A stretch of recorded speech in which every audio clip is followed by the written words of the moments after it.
Jésus. Oh, il est le roi, il est le roi. Jésus est le roi, il est le roi. Il est le Seigneur, des seigneurs. Jésus, Jésus, Jésus, Jésus. Oh, il est le roi, il est le roi, il est le roi. Il est le Seigneur, des seigneurs. Jésus, Jésus, Jésus, Jésus. Oh, il est le roi. Je proclame Jésus. Il est le roi. Dans ma vie de tous les jours. Il est le roi. La victoire m'appartient. Désormais. Avec lui Jésus je vais vivre. À jamais. Je proclame Adonai. Il est le roi.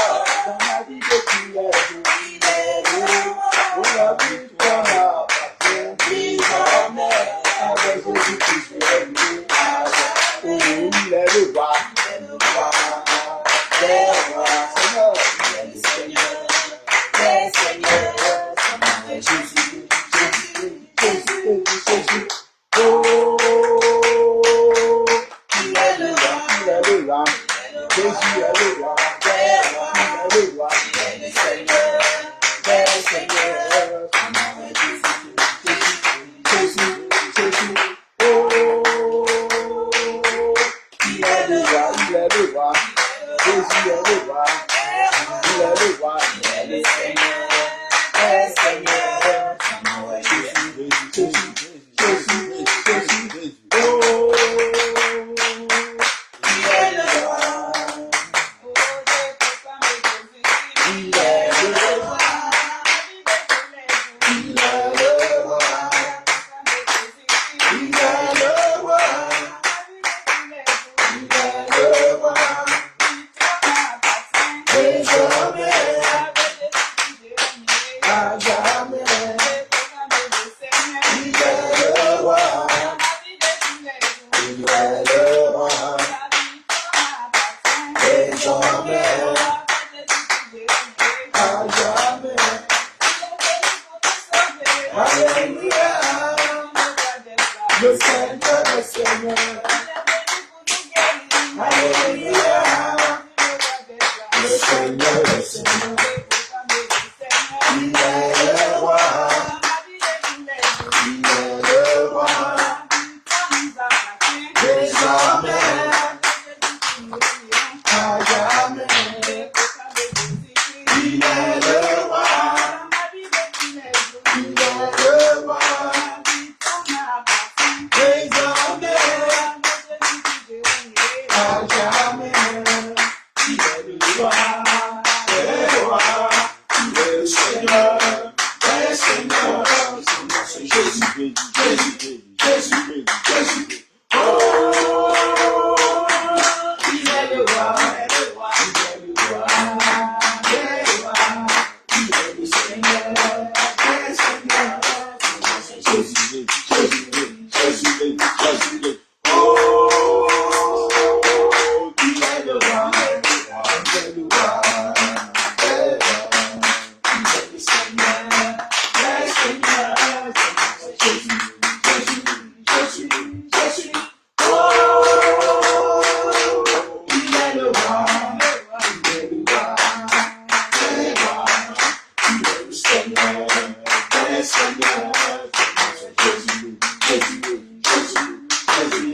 Oh, il est le roi. Alléluia. Amen. Que le Seigneur Jésus te bénisse richement. Alléluia. Amen. Je vais inviter notre bien-aimé Joseph de Célèbre qui va rendre grâce à Dieu. Et juste après, on va partager un petit moment dans le thème du sabbat. Alléluia. Père éternel, Adonai Elohim, Seigneur Jésus-Christ, Dieu Tout-Puissant, nous voulons te dire merci. Seigneur, merci pour ce que tu permets, pour le souffle de vie, pour l'abri. Seigneur, pour ta présence au milieu de nous, pour ta grande sagesse que tu nous as partagée. Seigneur, pour l'intelligence que tu donnes à chacun de nous, pour le discernement des temps et des circonstances. Amen. Seigneur, merci pour la saine doctrine que tu nous as révélée dans ta bonté infinie. Merci, Seigneur, pour le terme que tu nous inspires et pour la sagesse que tu mets au travers de nous afin de comprendre exactement Seigneur, quel est le sabbat que tu attends de nous? Seigneur, dispose de toutes choses et fais toutes choses bonnes selon ton plan. Au nom de Jésus, nous avons prié. Amen. Amen. Alléluia. Amen. Je suis en train de dire que ce matin, on va aborder le thème qu'est le sabbat. Amen. Qui est, selon beaucoup, est la représentation du dimanche au jour. Évidemment, ce sera un échange participatif. Donc, la grande question qu'on va se poser, le sabbat, qu'est-ce que c'est? Amen. Évidemment, je dis c'est participatif. Et donc, celui qui sait, quand on parle de sabbat, on fait allusion à quoi? Amen. Que veut dire le sabbat? Ça veut dire repos. Repos, d'accord, ok. Quelqu'un veut ajouter quelque chose. Le sabbat, qu'est-ce que c'est? Il a dit ça veut dire repos. Quelqu'un a une autre idée? Le sabbat. Jour de repos. D'accord, ça va aussi. Le jour du Seigneur. Le jour du Seigneur, d'accord, jour du repos, jour du Seigneur. D'accord, une troisième réponse.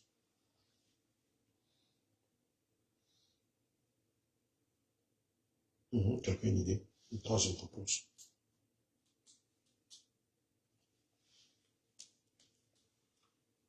Oui, une troisième réponse. Jour du repos, jour du Seigneur. On peut dire aussi jour saint. C'est pas ça? Amen. Amen. D'accord, prenons Exode 20, verset 10. Exode 20, Verset 10. je lis la parole.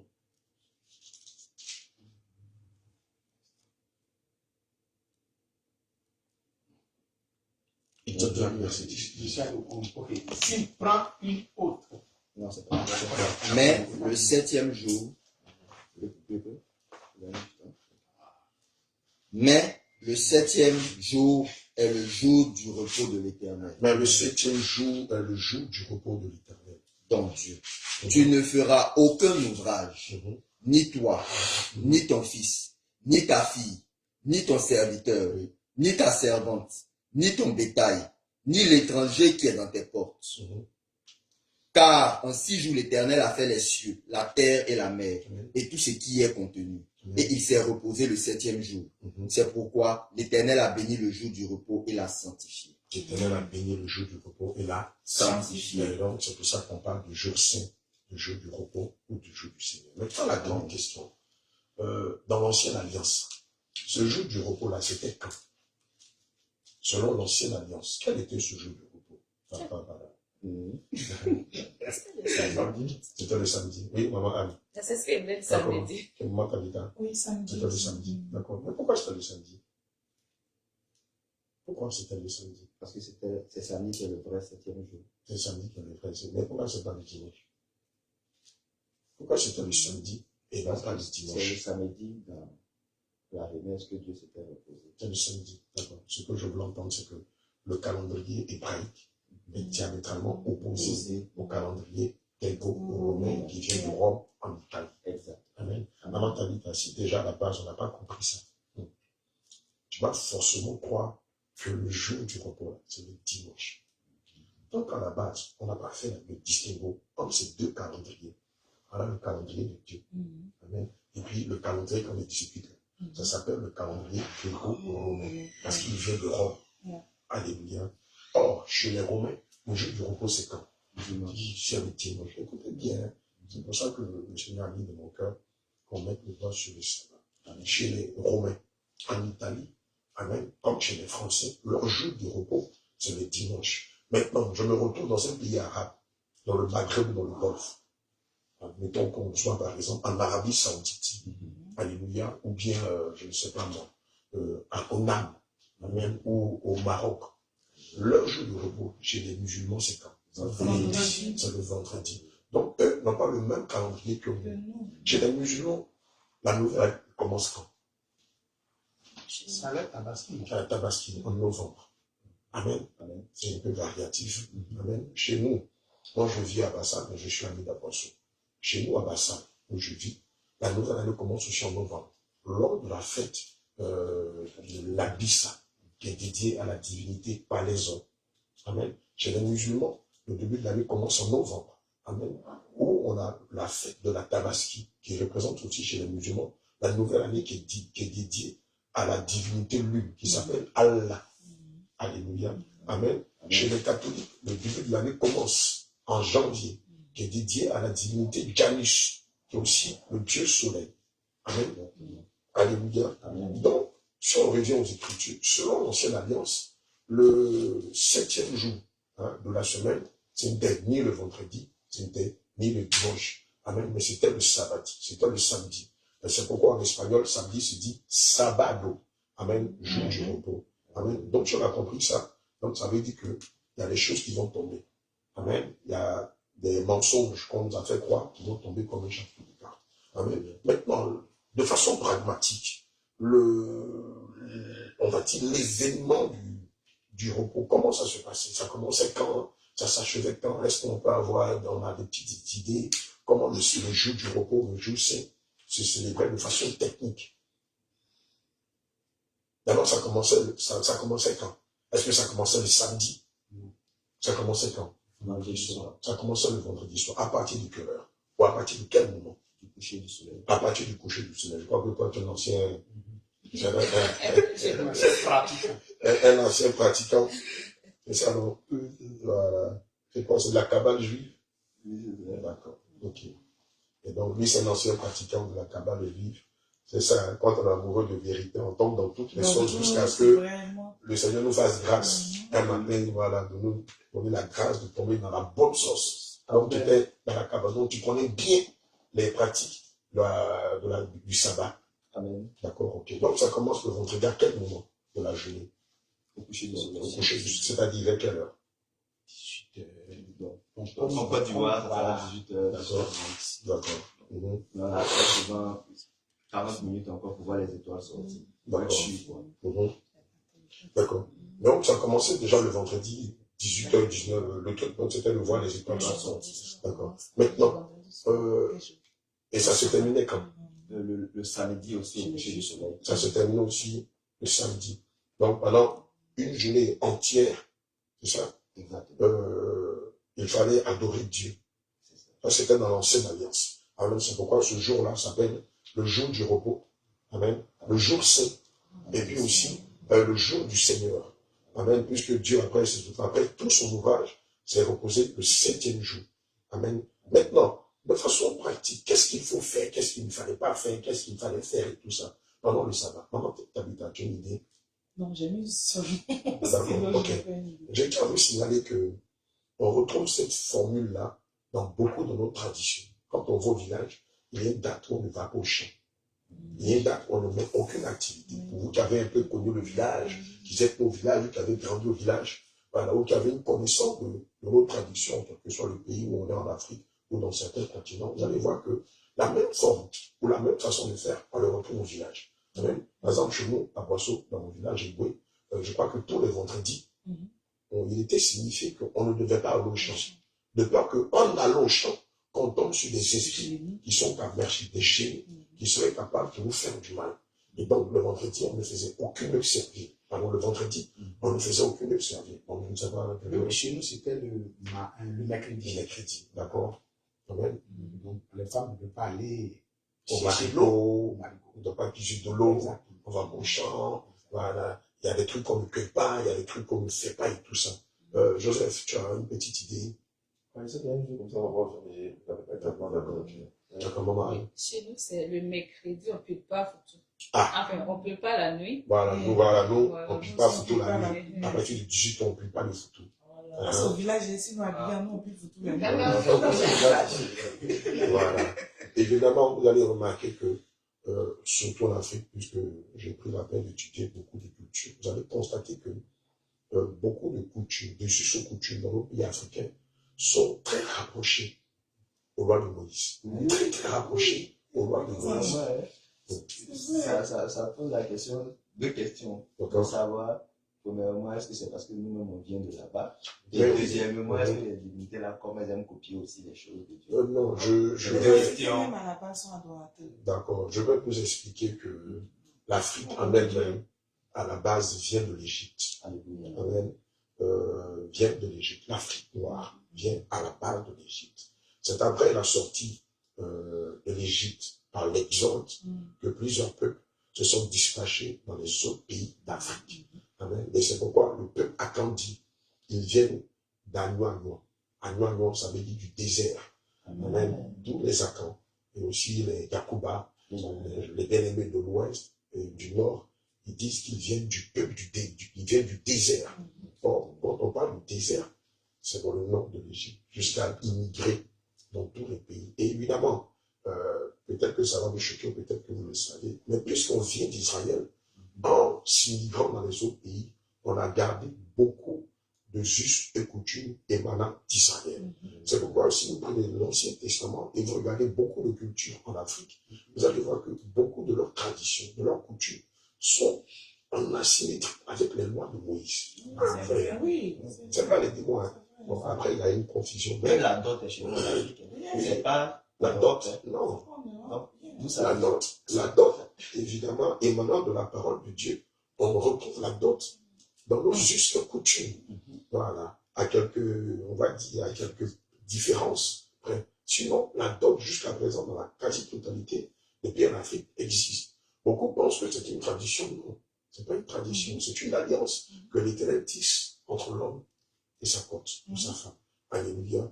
Amen. Donc, on va remarquer que, selon l'ancienne alliance, il y avait des restrictions pendant la période du sabbat. Entre autres, ne pas mener des activités serviles. Amen. Ne pas faire la cuisine. Amen. Même ses serviteurs et ses servantes étaient appelés à ne rien faire pendant la période du sabbat. Est-ce qu'on peut ajouter quelques autres idées? Il y a beaucoup de choses. Hein. Ne pas acheter. Ne pas acheter ni vendre pendant le jour du sabbat. Oui. Joseph, est-ce que tu as une idée? Comment Anne? Comment Tabitha? Élie? Moi, je sais qu'il faut se reposer totalement pour aucune activité n'était. D'accord. On ne doit Bon, pas. se reposant bien parce que ce jour-là, tous étaient appelés à adorer Dieu pendant une journée entière. Donc ça commençait le vendredi soir à 18h et ça s'achevait le samedi soir à 18h, au début de soirée. En ajoutant la fraternité du pain et du vin. Effectivement, effectivement. Effectivement, oui. Quelqu'un va ajouter quelque chose. On ne devrait pas se déplacer plus de 2 km. Amen. On dit, voilà. Il ne fallait pas se déplacer, effectivement. Il était aussi interdit d'allumer le feu. C'est ça. Donc, il y a certains qui disaient qu'on n'allume plus la lumière doit être allumée le vendredi soir, après, pendant la journée d'allumer. D'accord. Exode 35, verset 3.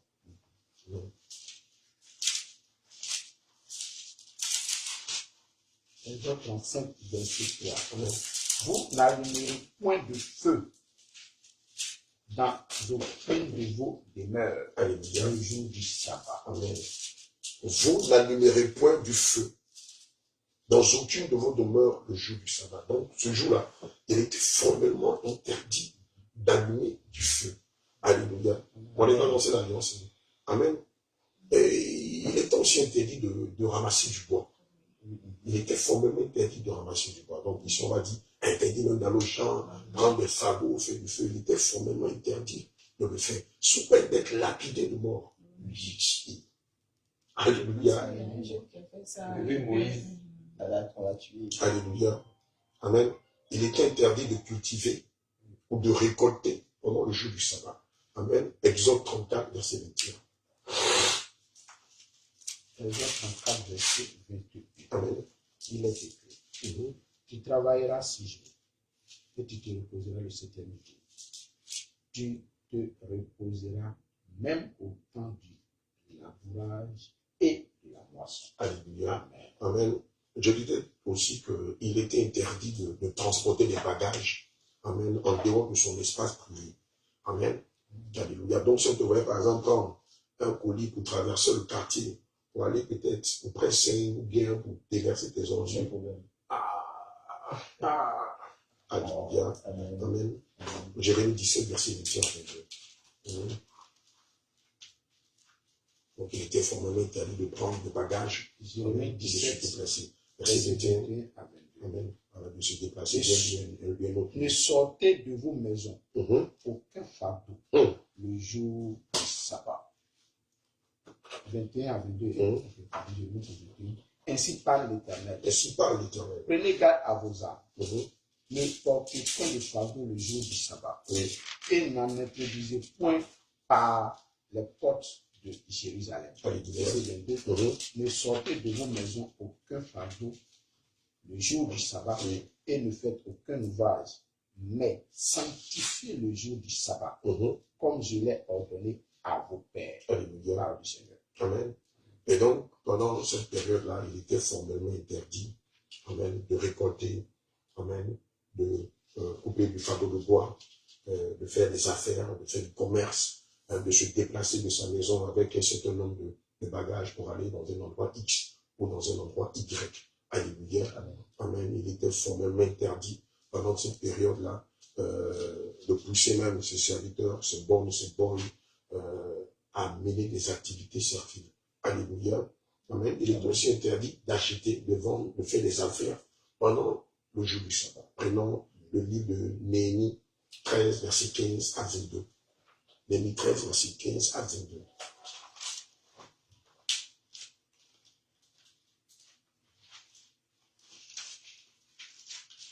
Verset combien? Néhémie 13, verset 15 à 22. Néhémie 13, verset 15 à 22.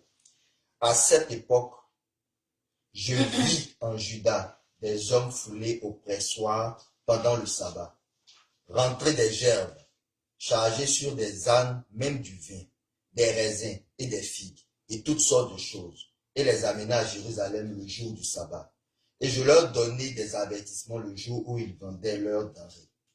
Il y avait aussi des Tyriens établis à Jérusalem, qui apportaient du poisson et toutes sortes de marchandises, et qui les vendaient aux fils de Juda le jour du sabbat et dans Jérusalem. Je fis des réprimandes aux grands de Juda, et je leur dis, que signifie cette mauvaise action que vous faites en profanant le jour du sabbat? N'est-ce pas ainsi qu'ont agi vos pères, et n'est-ce pas à cause de cela que notre Dieu a fait venir tous ces malheurs sur nous et sur cette ville, et vous vous attirez de nouveau sa colère contre Israël en profanant le sabbat? Alléluia. Et donc, voici quelques restrictions qu'on pouvait observer pendant le jour du sabbat. Et c'était strict, parce qu'on considérait que le sabbat était un jour spirituel. Amen. Alléluia. Amen. Et donc, pendant cette période, il ne fallait pas faire tout ce qui était lié à tout ce qu'on avait cité. Il y a encore beaucoup de choses, hein, mais on ne va pas épiloguer sur cela. On regarde la configuration du système catholique. Mais ils ont aussi cette façon de faire là, qu'ils appellent le vendredi saint. Amen. Qui a été catholique parmi nous ici? D'accord? Ok, un tout petit peu. Maman Tabitha, tu te rappelles un peu dessus? D'accord. C'est que je suis arrivé aux États-Unis que tout a changé, d'accord. Qu'est-ce qu'on faisait ou qu'est-ce qu'on fait le jour du vendredi saint? Si quelqu'un a une petite idée. On fait la cendre.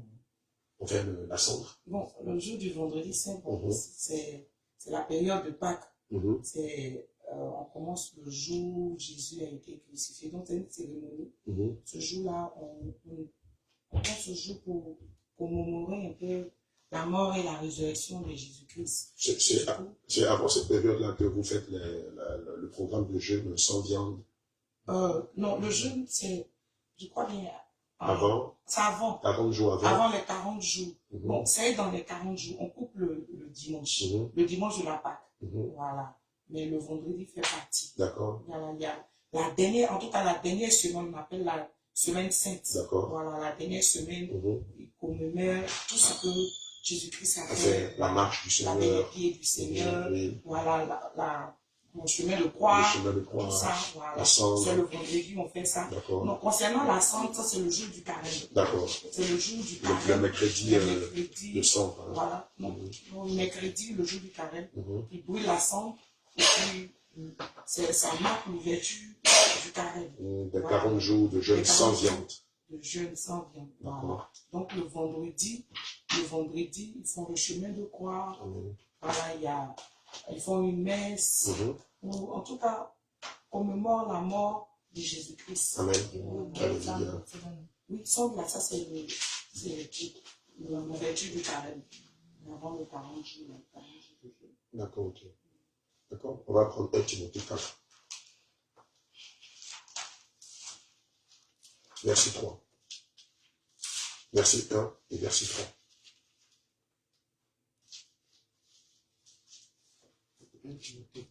Verset 1 et verset 3. Il y a deux versets, on laisse le 1 et le 3. 1 Timothée chapitre 4, verset 1.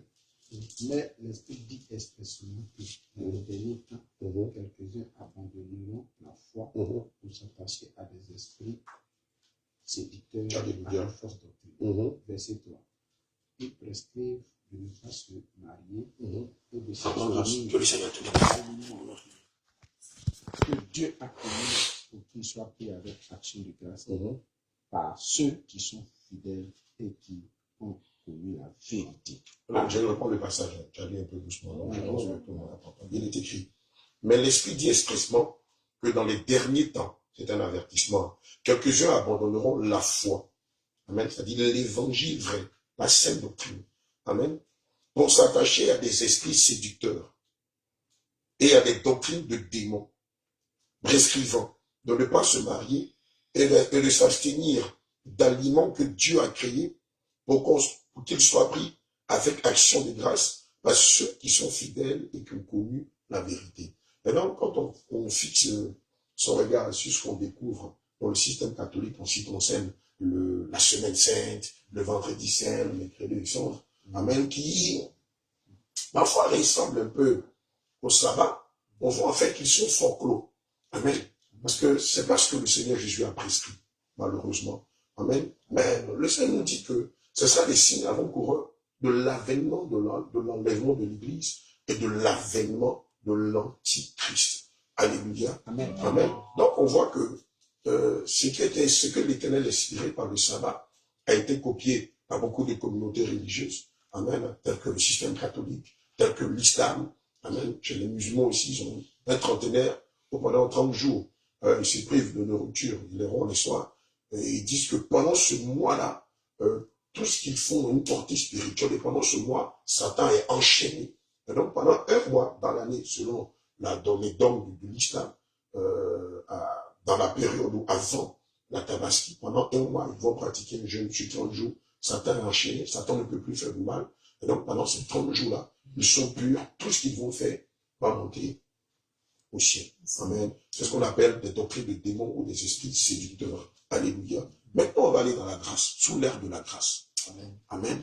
Sous l'air de la grâce. Est-ce que cette pratique-là est toujours d'actualité? Est-ce que le Seigneur nous recommande de toujours pratiquer cette forme de sabbat qu'on a vu selon le livre d'Exode 20, verset 7 à 11? Est-ce qu'on va encore restreindre le peuple de Dieu à ne pas sortir le jour du sabbat, à ne pas mener des activités le jour du sabbat? Est-ce qu'on va restreindre le peuple de Dieu à ne pas sortir avec des bagages pour aller les déposer peut-être chez notre frère? Est-ce qu'on va restreindre le peuple de Dieu à ne pas aller au champ le jour du sabbat, à ne pas couper du bois? Est-ce qu'on va restreindre le peuple de Dieu seulement que en début de soirée du vendredi jusqu'en début de soirée du samedi? Donc on va voir ensemble, est-ce que ces restrictions, toutes ces restrictions-là sont toujours d'actualité ou est-ce qu'aujourd'hui elles n'ont plus de valeur? Prenons Marc 2, verset 27 à 28.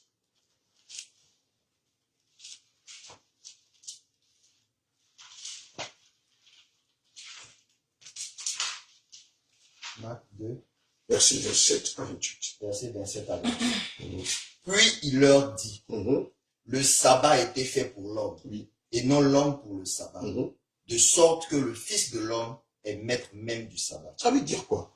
Il leur dit, le sabbat a été fait pour l'homme, et non l'homme pour le sabbat, de sorte que le Fils de l'homme est maître même du sabbat. Le fauteuil a été fait pour l'homme, et non pas le fauteuil pour l'homme. Ou bien le fauteuil a été fait pour l'homme, et non l'homme pour le fauteuil. Déjà, ça veut dire que l'homme ne doit pas être un esclave du sabbat. Voilà. D'accord. Parce que si l'homme avait été fait pour le sabbat, c'est comme si l'homme se soumettait, il devenait comme esclave du sabbat. Mais le sabbat, c'est l'inverse. D'accord. D'accord. Est-ce que quelqu'un ou quelqu'une voudra ajouter quelque chose? Maintenant qu'il est maître du sabbat, c'est qu'il a la possibilité de dire que ce n'est pas de nous faire. D'accord, réalisons. Il leur dit, le sabbat a été fait pour l'homme, et non l'homme pour le sabbat, de sorte que le Fils de l'homme est maître même du sabbat. Donc, ce que je vois par là, c'est comme le sabbat, on a défini que c'est le repos. D'accord. Donc, le repos a été fait c'est pour l'homme que le repos a été fait. Donc, si on va dans le sens inverse, c'est comme le repos a été fait pour l'homme, et non l'homme pour le repos. Voilà. Donc, en d'autres termes, l'homme n'a pas été créé pour qu'il se repose bon, je ne sais pas si c'est le bon terme, mais l'homme n'a pas été créé pour que le repos soit assujetti à l'homme. Exactement. C'est tout le contraire. Exactement. Alléluia. parce que les restrictions étaient énormes. Est-ce qu'aujourd'hui, il est possible qu'un là, tu ne dois pas vendre, tu ne dois pas acheter, tu ne dois pas sortir pour aller faire des courses, tu ne vas pas au champ pour couper du bois, tu ne dois pas mener tes activités quotidiennes, tu ne dois pas faire la cuisine, tu ne dois même pas allumer le feu. Ah voilà le feu qui allume aujourd'hui.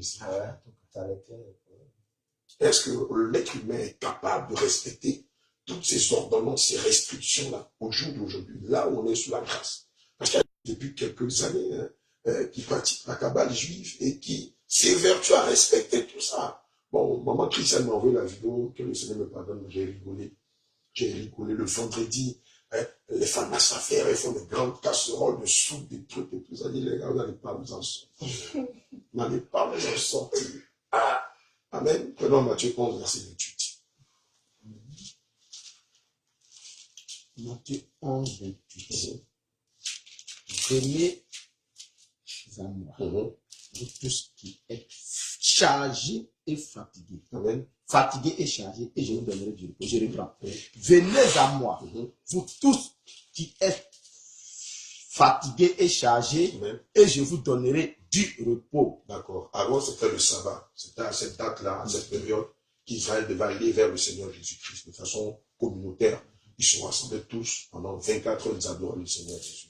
Mais aujourd'hui, sous l'aide de la grâce, quand le Seigneur nous dit en Matthieu 11, verset 28, venez à moi, vous tous qui êtes fatigués, chargés, je vous donnerai du repos, excusez-moi. La grande question qu'on va se poser, c'est ici. C'est à quelle date? C'est à quelle date qu'on doit aller vers le Seigneur Jésus, nous qui sommes fatigués et chargés? Il n'y a pas de date. Aïe, pourquoi? C'est pas les dimanches où pas à l'église. Diego, c'est pas les dimanches pas à l'église. C'est ça. Le calendrier Grégo-Romain a dit quoi? Que le jour du repos, c'est quand? Selon eux, c'est dimanche, non? Et donc, aujourd'hui,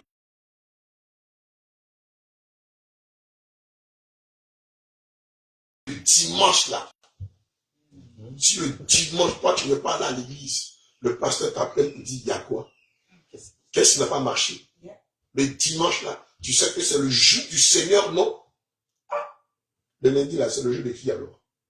Le mardi est le jour de qui alors? Et le mercredi et le jeudi, ce sont les jours de qui? Et le vendredi et le samedi appartiennent à qui? Si le dimanche est le jour du Seigneur, et les 6 jours du jour appartiennent à qui? Parce que c'est la grande confusion que beaucoup font. Quoi qu'on ne pratique plus le sabbat, mais dans l'esprit de la multitude, ils continuent de pratiquer le sabbat. Et donc pour eux, le dimanche appartient au Seigneur. On a des témoignages, où des gens disent qu'ils sont allés, Dieu les envoie en enfer. Il y a des gens qui sont en enfer parce qu'ils ne sont pas allés à l'église le dimanche. Bon, ok, c'est pas toi en enfer. Et que tu as vu des gens qui sont allés en enfer parce qu'ils ne sont pas allés au culte le dimanche. Non, le Seigneur nous demande de sonder la profondeur même des Écritures. Amen. Donc, on va sonder le témoignage à la lumière des Écritures. Dieu nous dit que tu es allé en enfer. Ok. On peut dire que c'est une erreur. Parce que beaucoup confondent enfer et séjour de mort. Parce que pour nous qui sommes chrétiens, présentement, l'enfer n'est pas encore ouvert. Mais bon, ça arrive. Beaucoup n'ont pas encore la doctrine en eux, mais confondent séjour des morts et enfer. Donc ça, on laisse tomber. Mais tu nous dis que plusieurs se sont retrouvés en enfer parce qu'ils n'ont pas adoré Dieu le dimanche. Donc, on va lire les Écritures. On revient, on va les deux passages là. Marc 2, verset à 28 et Matthieu 11, verset 28. On revient. On revient si Marc 2. Quelqu'un garde Matthieu 11, 28. Et puis Marc 2, verset 27 à 28. Sur le témoignage, vous allez voir, si vous allez sur YouTube, vous allez voir le témoignage, les gens sont en enfer parce qu'ils n'ont pas adoré Dieu le dimanche. Vous allez voir. Amen. Et puis après, on va prendre la doctrine des adventistes du 7e jour. Voilà. Allons-y. Marc 2, 27 à 28. Amen. Puis il leur dit, Oui. le sabbat a été fait pour l'homme. Donc, sur le plan, si on veut le placer, par exemple, sur une échelle, l'homme est où et le sabbat est où? L'homme est au-dessus du sabbat. Donc, l'homme au-dessus du sabbat. Et c'est ce que le Seigneur est en train de dire aux pharisiens, aux docteurs de la loi, aux scribes. Alléluia. Donc, l'homme au-dessus du sabbat, et non pas le sabbat au-dessus de l'homme. Continuons.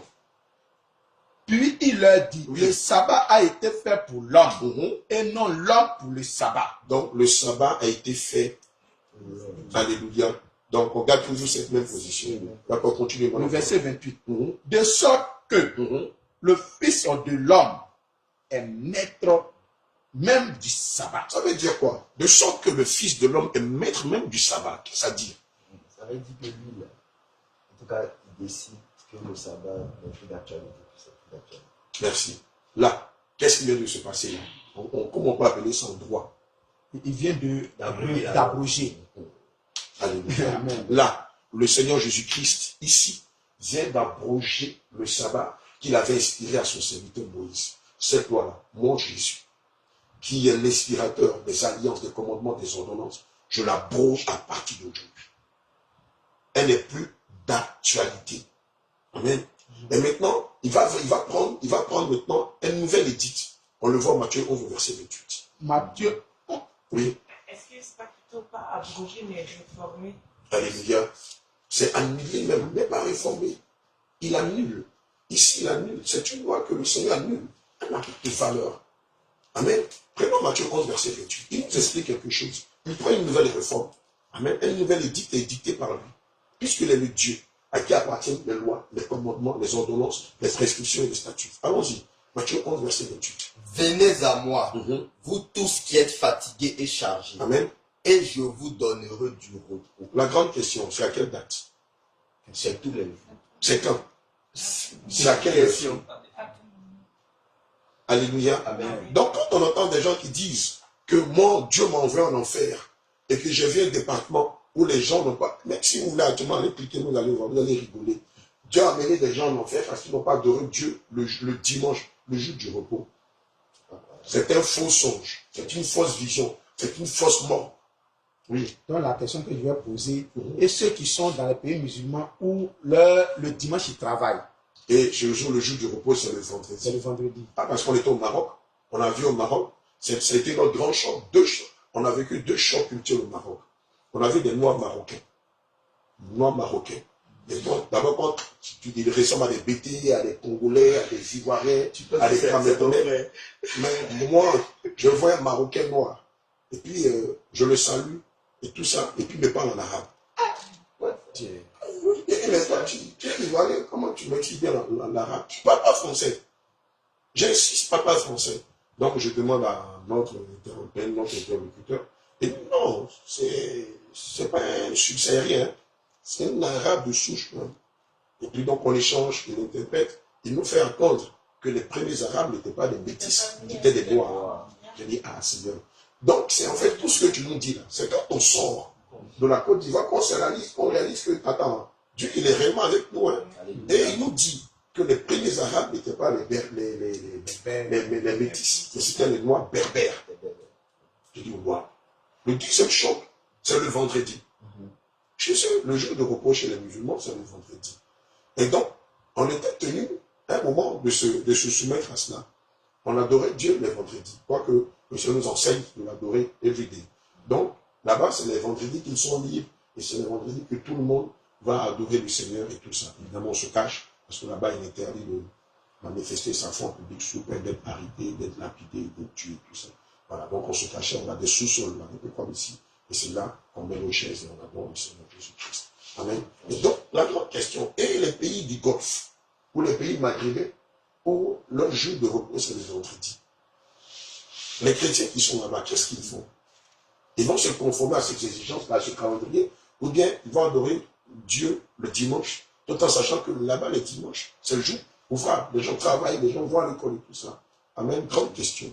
Alléluia. Et donc, en Matthieu 11, verset 28, le Seigneur Jésus-Christ émane une nouvelle édite pour dire que ce n'est plus la veille ou le soir du vendredi au soir du samedi qu'il va être adoré, mais c'est tous les jours qu'il va être adoré. C'est ce qu'il dit en Matthieu 11 au verset 28. Du coup, Amen. La doctrine des adventistes du 7e jour qui est basée sur le samedi, sur le sabbat, l'ancien sabbat, est-ce que cette doctrine-là peut conduire aussi aujourd'hui? Elle est détruite. Et donc, tous ceux qui se conforment à la doctrine des adventistes du 7e jour, si malheureusement ils meurent, malheureusement, je dis bien malheureusement, où va se retrouver leur âme? C'est Maman Grâce. Tu as fortifié. Mais Maman Grâce, d'habitude, elle gère ce mouvement, elle n'est pas, elle, son ministère, elle n'est pas ici. Bon, on va te laisser quelques minutes et puis après, tu arrives à faire tes occupations. Amen. Alléluia, que le Seigneur te bénisse. Gloire à Jésus. Amen. Donc, la question qu'on se pose, les adventistes du 7e jour, et c'est ça la vérité.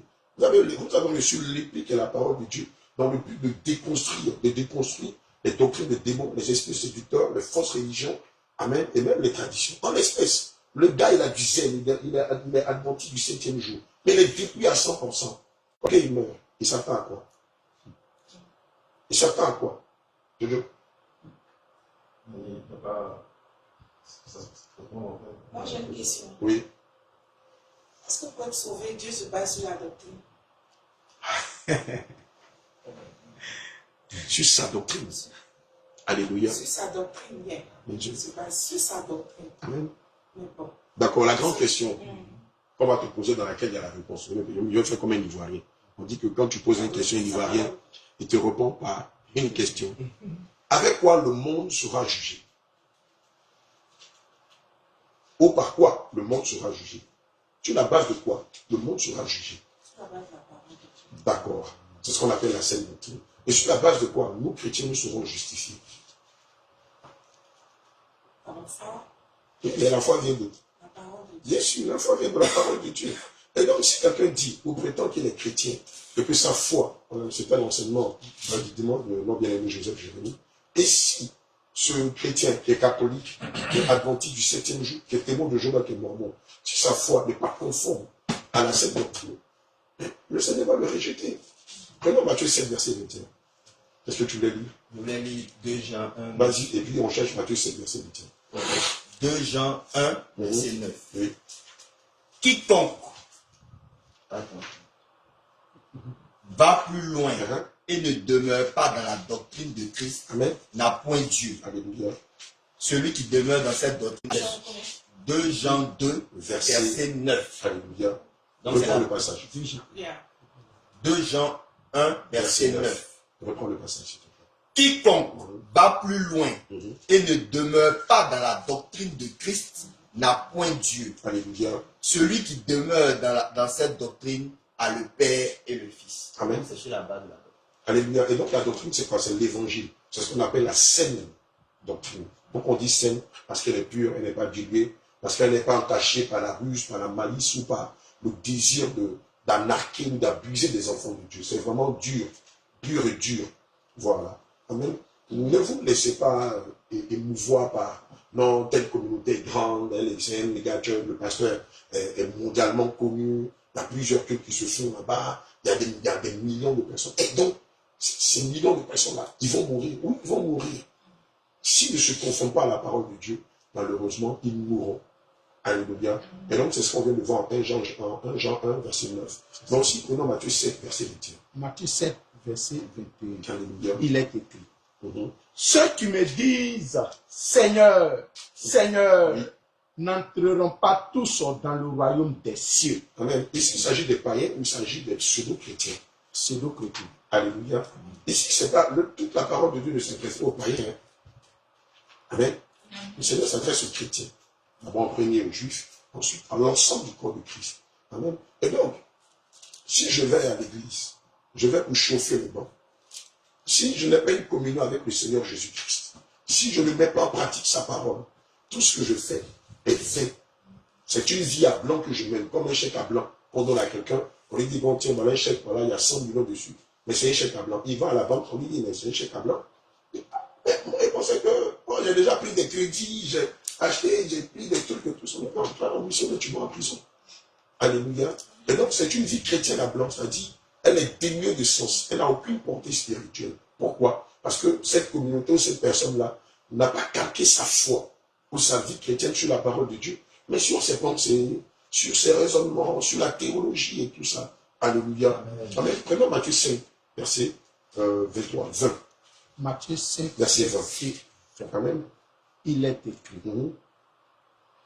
Car, je vous le dis, Oui.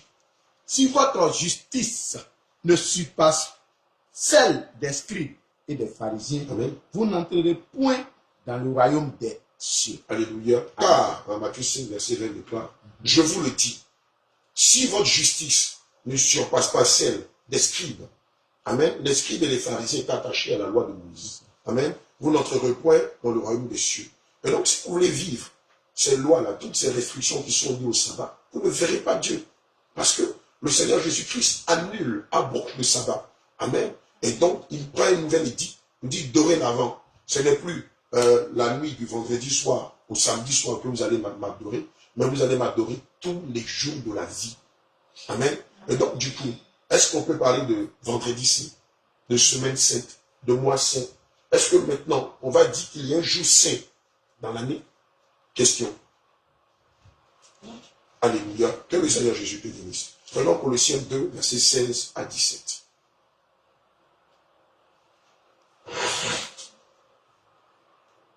Colossiens 2, Verset versets 16 à 17. Amen. Que personne donc Hein, ne vous juge au sujet du manger ou du boire, alléluia, ou au sujet d'une fête, amen, d'une nouvelle lune ou des sabbats. C'était l'ombre des choses à venir, mais le corps est en Christ. mais l'apôtre Paul est en train de faire allusion encore. Parce que ça, ce passage-là, donc les gens prennent ça pour nous saquer, hein, amen, sans comprendre que l'apôtre Paul, lorsqu'il parlait avec beaucoup de profondeur. Mais les gens dans la lettre disent que voilà, vous dites que vous célébrez la Pâque à telle date-là. Mais aujourd'hui, on n'a plus besoin de ça. Aujourd'hui, on n'a plus besoin de célébrer la Pâque. Aujourd'hui, on peut célébrer la Noël. L'essentiel, c'est le cœur. L'apôtre Paul est en train de dire quoi? Je reprends. Colossiens 2, verset 16 à 17. Que personne donc ne vous juge au sujet du manger ou du boire, ou au sujet d'une fête, d'une nouvelle lune ou des sabbats. Qu'est-ce que l'apôtre Paul est en train de dire? Oui. Qu'est-ce que l'apôtre Paul est en train de dire? Tu as une idée? D'accord? Tu as une idée? Voilà, c'est vrai que tu es derrière la caméra, mais tu peux intervenir. Amen. Oui, qu'est-ce que l'apôtre Paul est en train de dire? Bon, on va discuter. Clairement, il est en train de dire Que personne le donc sabbat, ne vous juge au sujet du manger ou du boire. Amen. Ou au sujet d'une fête, d'une nouvelle lune ou des sabbats. On va disséquer. Que personne donc ne vous juge au sujet du manger ou du boire. Ça voulait dire quoi? Oui. Moi, déjà, je prends la partie manger, boire, parce que Jésus même dit que c'est pas ce qui entre en nous qui nous suit, c'est ce qui sort de nous qui nous suit. Alléluia. Voilà, donc, peut-être l'apôtre Paul est en train de dire que c'est pas le manger ou bien c'est pas les pratiques qui sont liées à tous ces événements-là. Oui. Parce que beaucoup de juifs qui étaient chrétiens voulaient judaïser le christianisme et exigeaient des païens, amen, qui ne devaient pas manger le porc, qui ne devaient pas faire ceci. Et donc, l'apôtre Paul, animé du Saint-Esprit, va venir dire non, vos affaires de porc, là, c'est fini. Hein. Vos affaires de crevettes, d'aboutis, là, c'est fini. Alléluia. Vos affaires de crabe, où on ne mangeait pas, et tout ça, là, les affaires de chameau qu'on ne mangeait pas. Les gars, on n'est pas en train de judaïser. Maintenant, nous sommes sous un nouvel ère. Et dans ce nouvel ère-là, le Seigneur Jésus nous permet de manger de tout. Ne vous inquiétez pas, vous pouvez manger de tout. Maintenant, si toi, tu décides de ne pas manger de ça ou de ça, de ne pas boire de ça ou de ça, cela t'engage. Mais vous n'allez pas judaïser le christianisme. Amen. Parce qu'en Christ, il y a la liberté. Tu veux manger abouti, mange. Tu veux manger crevettes, mange. Tu veux manger serpent, mange. D'ailleurs, même le jour où on va aller en mission en Chine, là-bas, il n'y a pas de sauce de lait tout. Alléluia. Là-bas, c'est crapaud. Là-bas, c'est soupe, il y a des serpents. Bon, peut-être que tu as jeûné pendant un mois, et que la Chine, c'est aussi grand que le Canada, donc ça n'a pas pour 2 ou 3 mois, là, frère. Non, toi, tu as dépassé le niveau de Moïse, il a fait 80 jours, toi, multiplie 24, 30, voire 3. Donc, toi, tu fais plus de 90 ou 93 jours. Tiens, tu auras battu le record. Bon, seulement, tu vas nous dévancer, par contre, te trouver là-bas. On lit là-bas, là, au ciel. Voilà. Mais toi, tu vas atteindre le high level. Alléluia. Amen. Donc, on continue, il est dit. Ou au sujet d'une fête, d'une nouvelle lune ou des sabbats. Ici, l'apôtre Paul est en train de faire allusion à quoi? Alléluia. Amen. Il faisait allusion au sabbat. Amen. Il a eu le même langage que le Seigneur Jésus-Christ. C'est pourquoi nous pouvons dire que toute la parole de Dieu s'emboîte. C'est comme un puzzle. Quel que soit, quoiqu'il y a eu des siècles entre les prophètes et les apôtres, mais ils ont tous parlé le même langage. Alléluia. Celui de la vérité. Amen. Un prophète, le langage des prophètes n'était pas différent de celui des apôtres. Comme celui des apôtres n'était pas différent de celui des prophètes. Puisque nous savons que l'ancienne alliance n'était que l'ombre des choses à venir. Amen. Donc là, Paul est en train de dire ce que le Seigneur Jésus avait dit en Matthieu 15 au verset 19. Amen. Alléluia. En Matthieu 2 au verset 16 à 18. Amen. En Matthieu 11, en Marc 2, verset 16 à 18. En Marc 11 au verset 28. Amen. Le principal pour le Seigneur Jésus-Christ, sous la grâce, c'était de nous amener à être libres, à ne pas être dominé encore par ces juges-là qui disaient non, le jour du sabbat, tu dois plus aller au marché, tu dois plus faire ceci. Et donc le jour du sabbat, c'est du vendredi à 18h au samedi. Non, ça n'a plus de valeur. Les histoires de non, le vendredi saint, le mercredi saint, le mois saint, la semaine sainte, le samedi saint. L'apôtre Paul est en train d'avoir le même langage que celui du Seigneur et même des apôtres en disant ça n'a plus de valeur, ce n'est plus d'actualité. Mais beaucoup utilisent le livre de Colossiens 2, verset 7 à 17. Ils disent non, on peut célébrer la Noël, non, on peut célébrer le 24, on peut célébrer le 1er janvier. Mais est-ce qu'ils ont une sœur que le Seigneur Jésus a dit aussi? Il n'y en a pas. On peut célébrer la Saint-Valentin. Voilà. Puisque l'apôtre Paul a dit qu'on ne nous juge pas pour le manger ou pour le boire, ni pour une fête, ni pour une nouvelle lune, ni pour un sabbat frère. Là, Pierre dit de Paul que le langage de Pierre est difficilement compréhensible. Pourquoi? Parce qu'il parle avec un langage qui, pour ses pères même, c'était un peu difficile à comprendre. Et là, Pierre dit, c'est à cause du langage de Paul que beaucoup se sont égarés loin de la vérité. Alléluia. Et on est dans la même configuration aujourd'hui. Beaucoup disent que le sabbat est d'actualité. Beaucoup associent même, en dehors du sabbat, associent les fêtes paganisées qu'on retrouve dans le calendrier gréco-romain. Amen. Au christianisme en disant, mais non, l'apôtre Paul a dit qu'on ne nous juge pas pour le manger, pour le boire, pour les fêtes, pour les nouvelles lunes ou pour les sabbats. Mais l'apôtre Paul ne faisait pas allusion à ça, parce qu'au temps de l'apôtre Paul, il n'y avait pas de Noël. Au temps de l'apôtre Paul, il n'y avait pas 1er janvier, il n'y avait pas 31 décembre. Lui, les Juifs. Donc, lui, il ne connaît pas ça. C'est nous qui en sommes victimes aujourd'hui. C'est pourquoi nous, éclairés par le Saint-Esprit, nous en parlons. Mais les Juifs n'étaient pas confrontés à ces réalités-là. Les Juifs ne subissaient pas le calendrier gréco-romain. Les Juifs ne subissaient pas, non, le jour du repos, c'est le dimanche. Les Juifs ne subissaient pas, non, le jour du repos, c'est le vendredi. Mais lorsqu'on lit la profondeur des Écritures, on comprend que c'est aussi assimilé à toutes ces fêtes, à ces événements paganisés qui viennent du système babylonien catholique romain. Exactement. Ne pas se conformer aux coutumes. Alors, quand on lit Romains 12, merci au verset 2, le Seigneur nous rappelle ceci. Allons-y. Tu voulais lire le passage? Oui. Vas-y. Parler un peu par rapport aux écrits de Paul. D'accord. Quand on prend 1 Corinthiens chapitre 8 concernant les viandes sacrifiées aux idoles, Amen. où il dit non, bon, si quelqu'un croit, où il dit que bon, il n'y a que ce Dieu que les animaux sacrifiés que bon. Lui, tu veux manger, il n'y a pas de souci. D'autres s'appuient dessus pour dire qu'on peut manger les animaux sacrifiés aux idoles. Or, quand on va dans 1 Corinthiens chapitre 10 là-bas, il va aller éclairer et dire non que celui qui mange, mais ça a des démons. Bien sûr. Donc, les gens s'appuient dessus, Ibrahim, les mordicus attachés à ça, il dit, Paul a dit, on peut manger tout. Donc, il va manger les animaux sacrifiés. Bon, après, il revient. Quand il revient, Il revient, mais il il dit non, attention. Alléluia. Amen. Allons-y. Romains 12, verset 2. Ne vous conformez pas au siècle présent, mais soyez transformés par le renouvellement de l'intelligence, Alléluia. afin que vous discerniez quelle est la volonté de Dieu, Alléluia. ce qui est bon, agréable et parfait. Amen. Amen. C'est un avertissement de l'apôtre Paul. Mais l'apôtre Paul est en train de dire quoi ici? Qu'est-ce qu'on a dans le ciel présent qui n'est pas conforme aux Écritures? La Noël, c'est le ciel présent. Moi, la Noël, c'est le ciel présent. Élie, la Saint-Valentin, c'est le ciel présent.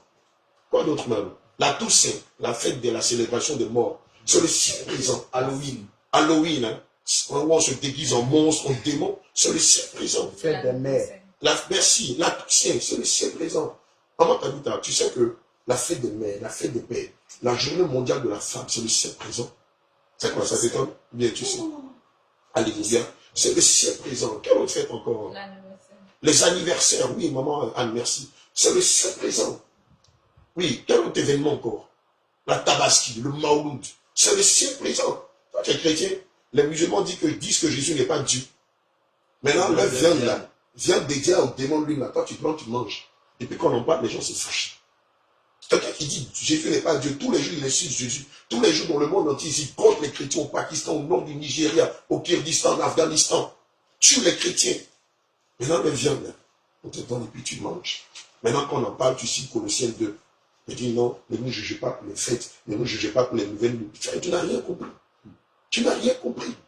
Mais 2 Corinthiens 6, 14 déclare quoi? Mais ne vous mettez pas avec les infidèles. C'est un joug d'étranger. Mais les infidèles, c'est tous ceux-là qui utilisent le nom de Dieu en vain. C'est le système catholique qui fait croire que le catholicisme est inspiré de Dieu. Or, ils sont en train de faire vivre leur tradition à beaucoup. Mais si on ne peut pas manger la viande de Dieu à Vaudou, pourquoi on mange la viande sacrifiée à Noël, après mi-janvier à 31 aux anniversaires? Si on te dit c'est viande de Vaudou, la tu ne manges pas. Mais là, quand on te dit c'est viande de Noël, tu dis non, ne jugez pas pour les nouvelles villes, les fêtes, non, c'est la nativité. Non. Il n'y a pas de tradition que Dieu peut adopter pour accepter. Et puis, il n'y a pas de corrélation entre le christianisme et les traditions qui viennent de Rome, qui viennent de nos villages, qui viennent du Zambétor, de Poro, du Tano. Non. Si toi, tu te dis chrétien, on te dit que cette viande était dédiée à Vaudou, au génie de ton village, tu vas refuser de manger. Quand tu as mangé la viande dédiée à la Tabassie, au Maroud, ou à d'autres traditions, telles que les fêtes de Rome. Même, j'ai dit une chose. Quand je l'avais dit la dernière fois, Joseph, on était ici, je disais que il est plus facile à l'homme de croire au mensonge que d'accepter qu'on lui a menti.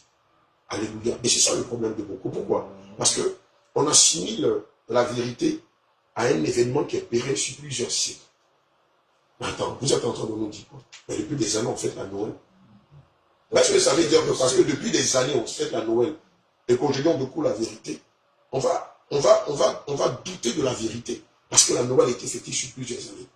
Mais allez faire des recherches ici même en Amérique, jusqu'à 50, 60 ans, le gouvernement américain avait formellement interdit de célébrer la Noël le 1er janvier et le 31. Pourquoi? Parce qu'il disait que c'était des fêtes qui n'avaient rien à voir avec l'Église, ici en Amérique. Mais pourquoi maintenant on tolère ces mensonges-là?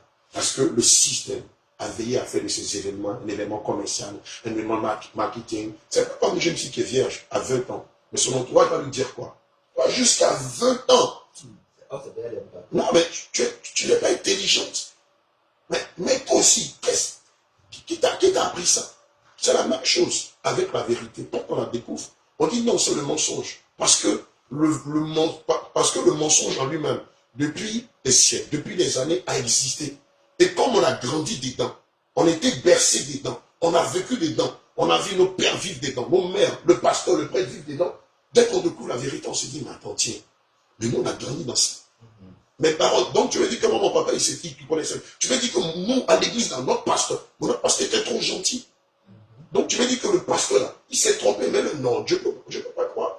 Or, c'est écrit. C'est pourquoi il est écrit dans la parole de Dieu. Prenons Jérémie 17, verset 5 à 6.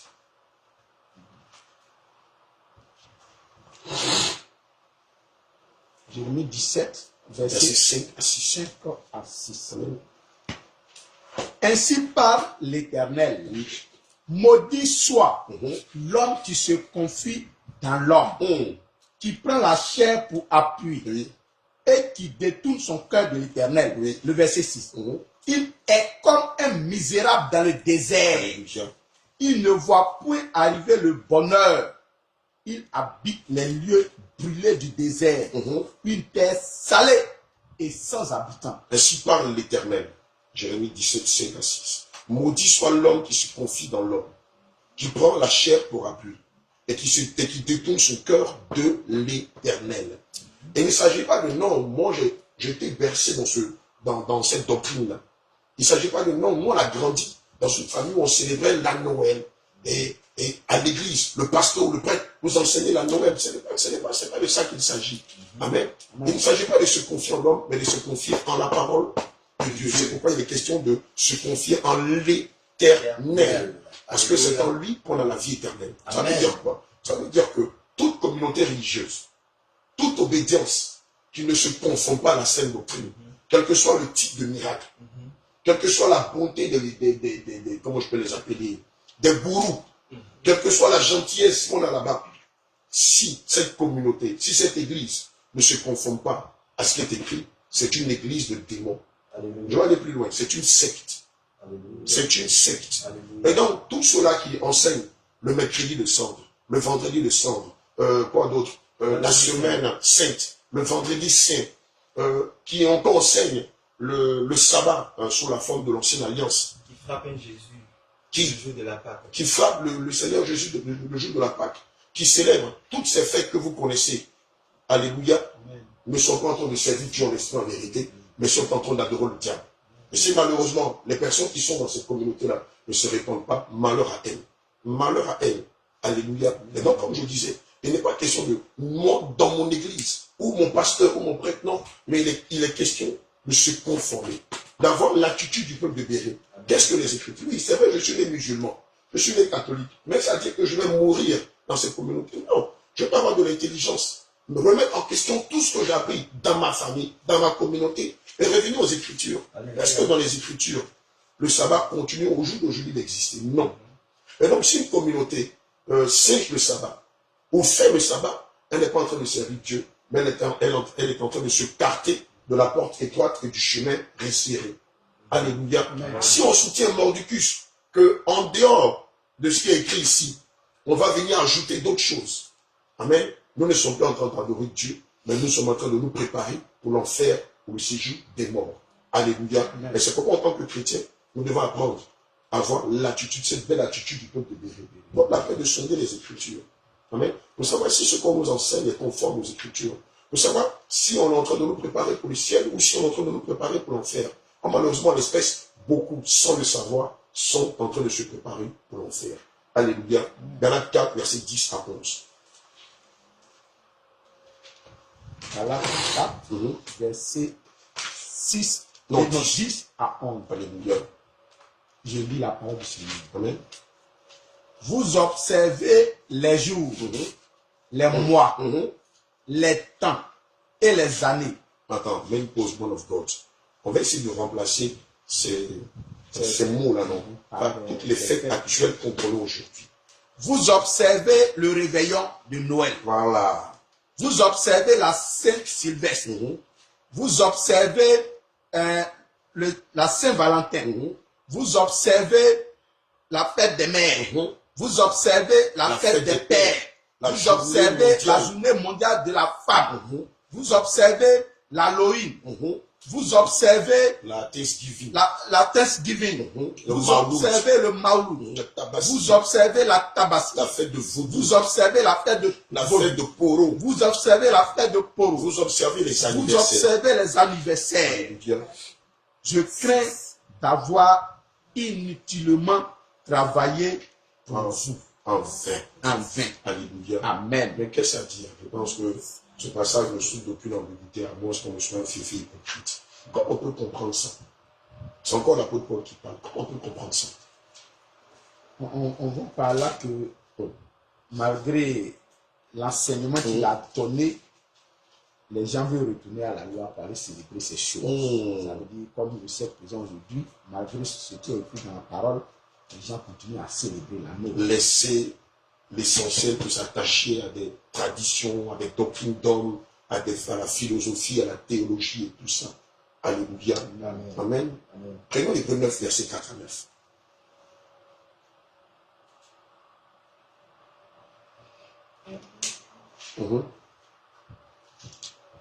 Hébreux 9, verset 4 à 9. Amen. Hébreux chapitre 9, verset 4 à 9. Amen.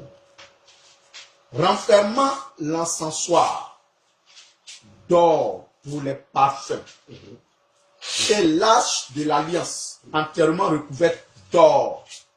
Il y avait dans l'arche un vase d'or. Dans Hébreux 4, 9. Oh, je dis désolé. Hébreux 4. Hébreux 4, 9. Il y a donc un repos de sabbat réservé au peuple de Dieu. Tu vas même jusqu'au 11. Car celui qui entre dans le repos de Dieu se repose de ses œuvres. Il y a une pause là. C'est de quel sabbat il s'agit ici? De quel sabbat il s'agit ici? Parce qu'il y a un sabbat qui est d'actualité. C'est ça. Amen. Mais qui est contraire au sabbat juif. Comment grâce ce sabbat-là? C'est le repos éternel. Amen. Continue, mon encore. Que le Seigneur te bénisse. Continue, s'il te plaît. Car celui qui entre dans le repos de Dieu se repose de ses œuvres, comme Dieu s'est reposé des siennes. Alléluia. Efforçons-nous donc d'entrer dans ce repos, afin que personne ne tombe en donnant le même exemple de désobéissance. Alléluia. Je reprends. Il y a donc un repos de sabbat réservé au peuple de Dieu. On est sous la grâce, hein? On n'est pas sous la gloire. Amen. Car celui qui entre dans le repos de Dieu se repose de ses œuvres. Mais de quelle œuvre il s'agit? Celui qui entre dans le repos de Dieu se repose de ses œuvres. Élie, de quelle œuvre il s'agit? Des œuvres de la foi. C'est quoi les œuvres de la foi? Parce qu'on en parle, mais beaucoup. Non, c'est pas, c'est quoi? Nous entendons dire les œuvres de la foi. Ça marche chrétienne sur terre. Ça marche chrétienne sur terre, oui, oui. L'obéissance à la parole de Dieu. Oui, quelqu'un, oui, maman, grâce. La paix, aïe, aïe. On t'a dit, avant qu'on n'a pas à l'église, on t'a dit qu'il y a fait de Dieu la persécution dedans. On t'a dit ça. Mais est-ce que tu vivais ça avant? Oui. Ah. Non, pas trop, hein. Non, hein. Maman t'a dit ça. Pas trop, maintenant là, je vis. Hein. Ah, tu ne peux pas mettre mèche et puis tu as vu la persécution. Hein? Tu as mis faux cheveux, faux ongles, faux cils. Qui va te persécuter? Mais tu t'accommodes au fond. Celui qui est derrière là, faux cheveux, il te persécute. Non, on te parle de la persécution à cause de ta foi. Ta foi. Oui, quand on est chrétien là, d'ailleurs même là, quand on lit les béatitudes, le Seigneur Jésus, la première fois, en dehors du Matthieu 4, 17, quand il commence à prêcher là, il rappelle à tous ceux qui vont le suivre qu'ils seront martyrisés, tués, humiliés, arrêtés, jetés en prison. Frère, nos compatriotes à l'église, on ne nous a jamais dit ça. Toi, on t'a dit ça. On m'avait dit ça, mais Que tu allais t'arrêter. je ne vivais pas ça. Mais, je ne vivais pas encore la persécution. Alléluia. Tant que vous vous conformez au ciel présent, vous n'êtes pas en train de vivre votre foi. Vous êtes non pas chrétien, non seulement vous n'êtes pas chrétien, mais tout le contraire. Vous êtes dans le monde. Or, est-ce que le monde persécute le monde? Non. Non. Pour que vous soyez persécuté là, il faut que votre foi soit synonyme de la vie de Christ. Alléluia. Alléluia. Amen. Amen. Donc si tu as mis mèche, on ne peut jamais te persécuter. Tu mets au talon perché comme ça, on dirait sur le mont ton prix. On ne peut jamais te persécuter si tu te tchats. On ne peut jamais te persécuter si tu te presses les oreilles, tu as fait des piercings. Mais toi-même, les païens même savent que tu n'es pas chrétien. Ils vont te persécuter. Te persécuter pourquoi? Tu as dit la vous faites les gars 100%. Non, tu ne peux même pas parler de Christ. Je vais vous donner une anecdote et puis on va continuer. Il y a des années de stage, quand j'étais allé évangéliser des gens dans un maquis. Il y a un monsieur qui était assis avec sa femme. Et puis je parlais à Myriam, il m'a dit, homme de temps, tu finis, il faut venir. Et puis, donc je me suis mis, je m'approche, je me dis, ah voilà des âmes à gagner. Puis il me donne un soir, je m'assois, et puis on commence à poser. Et puis sa femme, de mettre sa bouche dedans. Il a regardé comme ça. Il dit, toi, tu voles mari des gens. Toi, tu voles mari des gens. Il est marié et puis elle est là. C'est sa maîtresse. On parle de Jésus, toi comme ça. Toi comme ça. Tu as parlé de ça. Et moi, je suis chrétienne. Hein? Il dit, toi, tu n'as même pas honte. Et toi là-bas, ouais. Les gens, les bonnes personnes parlent de Jésus. Toi, maîtresse, voleuse de mari, insulte ma femme. Toi aussi, tu as passé. On dirait le monsieur a eu un moment de lucidité. Donc, la pauvre maîtresse a pris son coup. Elle a pris sa balle. Or, elle voulait se faire passer pour une chrétienne. Le gars dit, mais attends, tout le monde sait toi. Tout le monde en sait ton vieux. Comment toi tu peux me dire que toi tu es chrétien? On ne dit pas toutes les bonnes choses à voir le ciel. Pas converti, carrément. Mais la femme était vexée, elle était humiliée. Mais c'était vrai. Parce que j'annonçais Jésus, et puis elle dit, elle est chrétienne et tout ça. Donc, la femme, regarde sa copine, et dit, attends, ma copine, toi aussi, tu peux le dire à qui tu veux, mais pas à moi. Alléluia. Amen. Amen. Et donc, tout naturellement, lorsqu'on est chrétien, on est persécuté. C'est pour ça qu'on parle des béatitudes, c'est-à-dire la base de la foi chrétienne est faite de persécution, outrage, d'arrestation, de moquerie, de mépris et tout ça. Or, si vous êtes affilié au monde, vous ne pouvez pas vivre cela. Et si vous ne vivez pas la persécution, cela sous-entend que jamais vous n'avez confessé Christ en public, ni même en privé. Amen. Et donc, votre foi est une foi vaine, est une foi hypocrite. Alléluia. C'était une parenthèse. Continuez-moi le continue. Hébreux 4, 9 à 11. Efforçons-nous donc d'entrer dans ce repos, Amen. afin que personne ne tombe en donnant le même exemple de désobéissance. Alléluia, ça veut dire quoi? L'exemple de désobéissance qui s'est passé au désert. D'accord. Ça sous-entend que le chrétien peut perdre le salut. Alléluia. Et donc, le fait d'avoir reçu le Saint-Esprit, pas que c'est le symbole du salut, on peut l'attrister, on peut l'éteindre. Et si on l'attriste ou on l'éteint, il finit par s'en aller. Alléluia. Et s'il s'en va, malheureusement, c'est fini. À moins qu'on ne s'en repente. Et là, il revient. Alléluia. Amen. Je reprends. Il y a donc un repos de sabbat réservé au peuple de Dieu. Amen. Amandras a dit tout à l'heure que c'est la vie éternelle. Amen. Le repos éternel. Amen. Car celui qui entre dans le repos de Dieu se repose de ses œuvres. On a cité ici un pêle-mêle quelques œuvres. Alléluia. Ce qu'on appelle les œuvres de la foi. Amen. Comme Dieu s'est reposé des ciels. Amen. Efforçons-nous donc d'entrer dans ce repos afin que personne ne tombe en donnant le même exemple de désobéissance. Alléluia. Amen. Quel est le plus important pour le Seigneur Jésus? Est-ce que c'est le mercredi saint, c'est le dimanche saint, c'est la semaine sainte, c'est le mois saint? Quel est le plus important pour le Seigneur? Qu'on soit sauvé. D'accord, d'accord. Ok. De l'adorer tous les jours. De l'adorer, que le Seigneur te bénisse. Très bonne réponse. Quoi d'autre? Oui, maman Grâce. L'obéissance, merci. Qu'on lui obéisse. Quoi d'autre? Oui. Qu'on soit sauvé, qu'on lui obéisse. Hein? Oui. Qu'on soit conforme à sa parole. Il y a un mot que je cherche. Oui. Il est dit ici.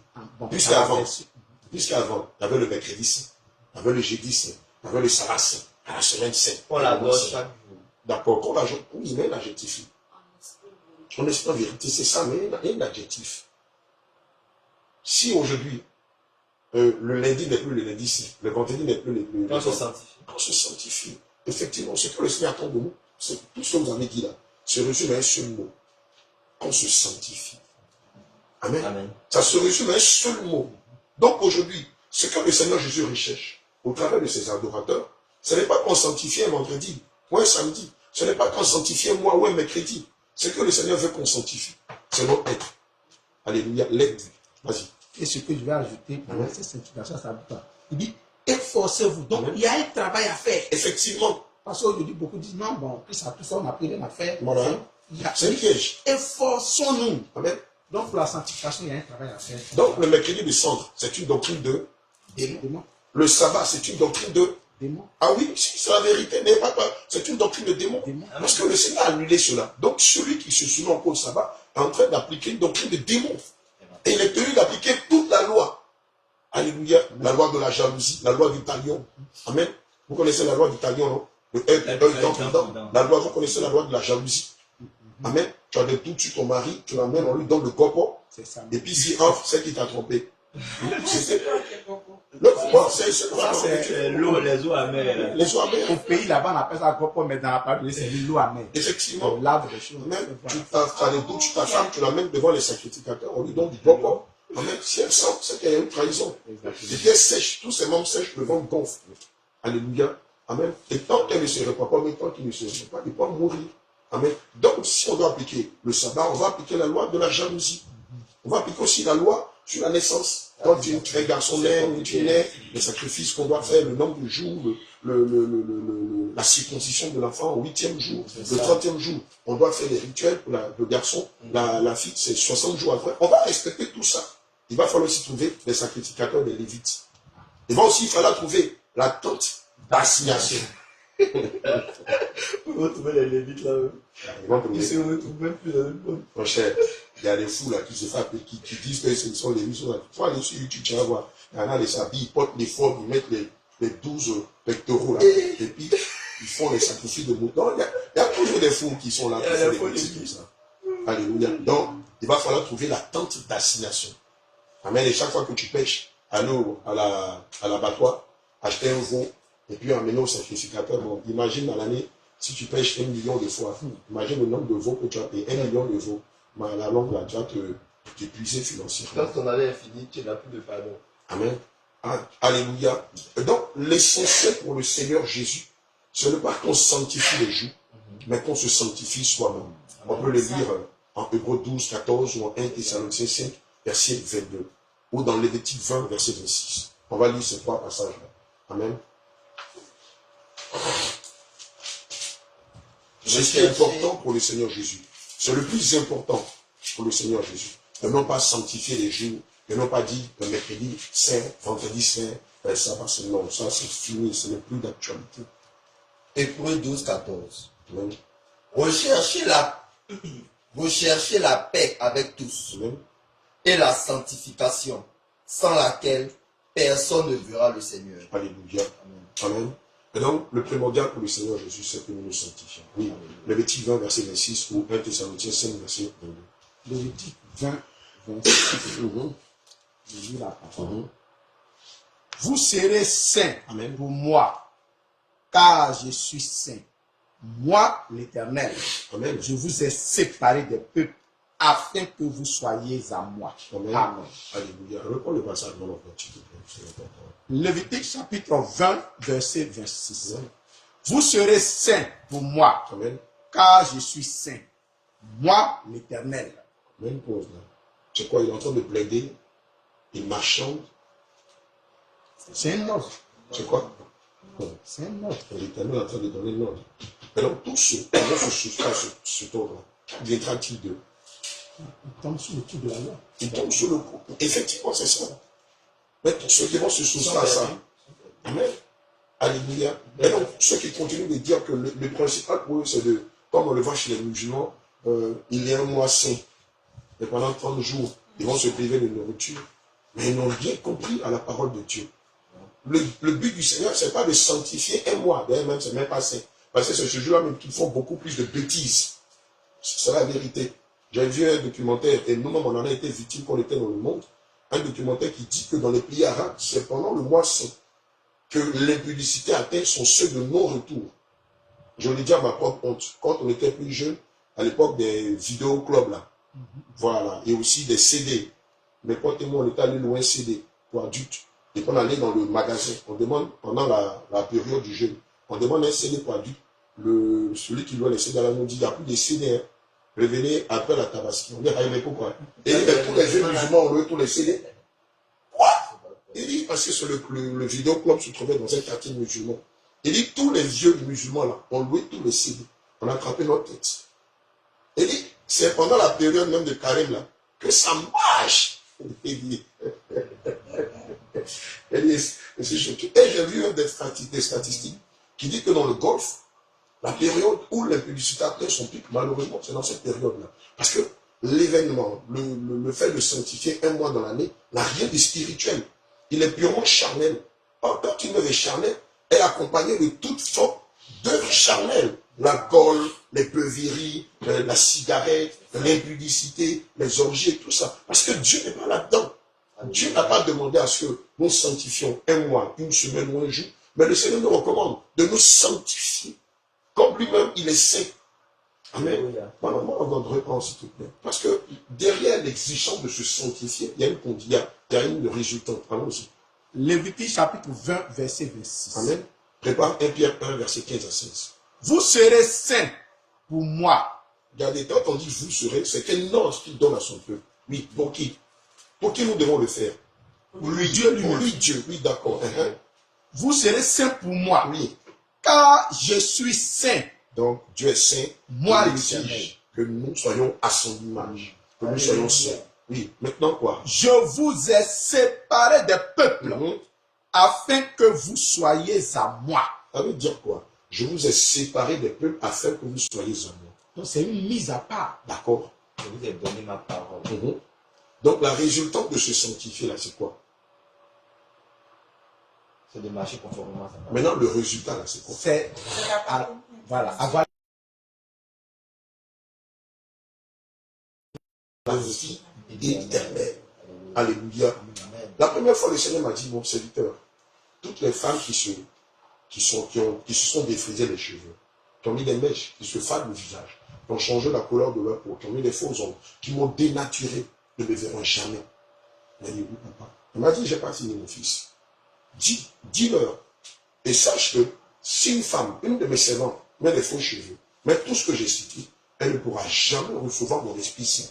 Et dis-leur, si quelqu'un ou quelqu'un a mis toutes ces choses sur lui, et qui dit parler par mon Esprit Saint, dis-lui que moi, le Seigneur Jésus, je lui dis que c'est un menteur ou une menteuse. je ne donnerai jamais mon esprit à des personnes qui ne se sanctifient pas.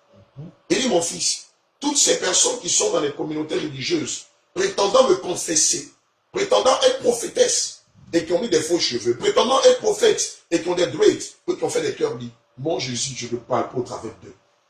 Et si je dois me révéler à eux, c'est de leur demander de se déplier de ces choses-là d'abord. Je ne peux jamais, mon Jésus, parler dans la bouche de quelqu'un qui a mis des faux cheveux. Je ne peux jamais, mon Jésus, parler dans la bouche de quelqu'un qui a fait des dreads. C'est l'esprit du monde. Oh mon Dieu, je répugne de l'esprit du monde. J'ai attrapé ma tête. Il dit, dis-leur que moi, je ne donne jamais mon esprit à des gens qui sont attachés à l'esprit du monde. Je l'ai dit dans ma parole. 1 Pierre 1, alléluia, verset 15 à 16. Et puis Jacques 4, verset 4. Mais pour...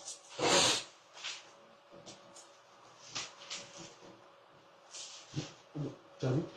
1 Pierre 1 Pierre 1, verset 15 à 16. Jacques 4, 4. Mais puisque celui qui vous a appelé est saint, Oui. vous aussi soyez saints Amen. dans toute votre conduite. Alléluia. Selon qu'il est écrit, vous serez saints car je suis saint. Alléluia. Amen. Amen, c'est clair. Maintenant, prenons Jacques 4, 4, l'esprit du monde. Jacques, Il n'y a pas de cohabitation entre Dieu et l'esprit du monde. Jamais. adultère que vous êtes, ne savez... Man of God. Il y en a quand ils ont pété. Comment on dit ça en bété? Blé, blé, blé, blé, blé. Non, mais ça c'est... Comment on dit en bété? Maman Ali n'est pas là. Bref, ce que je suis, c'est doucement. Comment on dit ça en anglais? Slow down. Slow down. Alléluia. Amen. On peut dire, Et dit, comment on dit ça dans ton patois? Mais, c'est même à quand là? Et voilà, les filles, les jours là, c'est pas l'église. Nous des chants des amis, pasteur Ami et tout ça, là, des lycées. Les Américains ont amené leur église en Côte d'Ivoire, ils ont détourné ça pour faire l'église de Paoulé. Moi, il a fallu que je vienne au Canada pour me rendre compte que c'est parce que l'église de Paoulé, c'est pour les Américains. Mais les Paoulés ont converti l'église de Alléluia. Amen. Réponds, et puis on va voir quelque chose. Jacques 4, 4. Oui. Adultère. Une pause là. Qu'est-ce que ça veut dire? Adultère que vous êtes. Qui a une idée? Donc, adultère, ça veut dire tromper. Tromper, d'accord? Merci. Donc, tu vas sur d'autres doctrines que les doctrines. D'accord. Ça, tu as parlé vraiment, ça c'est purement technique, mais de façon simpliste. Quand Dieu dit adultère que vous êtes, regardez comment il commence la phrase. Il dit adultère que vous êtes. Ah, depuis quand j'ai trompé ma femme? Depuis quand la femme a trompé son mari? Le Seigneur, depuis qu'on a dans la scène doctrinalisée, mais il dit adultère que vous êtes. Donc, il y a d'autres dieux. Nous adorons de Dieu, merci. Oui, maman, merci. Merci, l'infidélité. Nous avons été infidèles à Dieu. Nous n'avons pas respecté sa parole. Alléluia. Ici, quand on parle d'infidélité, ce n'est pas tromper son épouse ou tromper son époux, mais c'est tromper Dieu. Or, qui peut tromper Dieu? Continue, man of God, s'il te plaît. Adultère que vous êtes, Oui. ne savez-vous pas que l'amour du monde monde est inimitié contre Dieu? Alléluia. Ne savez-vous pas que l'amour du monde... Amen. Quand on était à l'époque dans nos EPP, Église évangélique, femme pasteur, la femme pasteur nous avait dit que, ce passage avait dit que toi qui as beaucoup d'amis, là, tu as parlé au ciel. Je me suis remis en cause. Moi, j'avais une pléthore d'amis, une légion d'amis. Je suis mort dans les films. Moi, ça va que je me débarrasse de tous. Plus tard, quand on a reçu le Seigneur, le Seigneur nous avait dit que lui-même, on dit qu'il est le Dieu de l'humanité. Donc, lui aussi, il va dans l'enfer. Mais le fait d'avoir beaucoup d'amis ne signifie pas que c'est un péché. Au contraire même, c'est un portefeuille qui peut nous permettre de les gagner à Christ. Alléluia. Amen. L'amour du monde ici, c'est tout ce que les gens ont, possèdent, mettent sur eux et qui est en déphasage ou en décadence avec la parole de Dieu. On l'a cité tout à l'heure. Donc, je ne peux pas dire que je prophétise, ou je suis animé du Saint-Esprit, ou je fais la volonté du Seigneur, pendant que je me farde même si c'est fardé, ça c'est quoi? Je me rougis les lèvres. Non, je ne peux pas dire que j'ai le Saint-Esprit, l'Esprit de vérité, qui répugne du monde, pendant que je me décape les cheveux. Non, pardon. Je défile mes Enfin, pendant que je me défrise les cheveux. Alléluia. Amen. Je ne peux pas dire que j'ai le Saint-Esprit, pendant que je me rase les sourcils. Et puis à la indienne, Amen. Qui va combattre des cow-boys américains. Et puis, tu dis que tu as le Saint-Esprit. Non, c'est impossible. C'est infaisable. Amen. Alléluia. Je ne peux pas dire que j'ai l'esprit de vérité en moi. Pendant ce temps, je suis mécontent de mes ongles. Et je vais prendre des ongles d'autrui. Ça peut être synthétique, des fois même, ce sera même original, comme les faux cheveux. Et puis, je mets ça sur les ongles, et puis je les colore. Et puis, je vais dire que je le Saint-Esprit. Ça n'a pas de sens. Alléluia. Alléluia. Amen. Gloire à Jésus. Amen. Amen. Amen. Adultère que vous êtes, ne savez-vous pas que l'amour du monde est inimitié contre Dieu? Celui donc qui veut être ami du monde sera ennemi de Dieu. Alléluia. Amen. Amen. Ce qui veut dire quoi? Ce qui veut dire que si je dois associer le culte rendu à Dieu aux choses du monde, aux traditions, aux fêtes païennes, amen, et aussi à mettre des choses que Dieu n'a pas recommandées, je ne suis pas, ou je ne suis point en train de servir Dieu, mais je suis en train de servir l'adversaire, qui est le diable, qui est Satan. Alléluia. Amen. Et c'est pourquoi le Seigneur nous recommande de ne pas nous conformer au siècle présent, mais de marcher selon le renouvellement de l'intelligence, afin de savoir quelle est la volonté de Dieu, ce qui est bon, parfait et agréable. Alléluia. Amen. Question?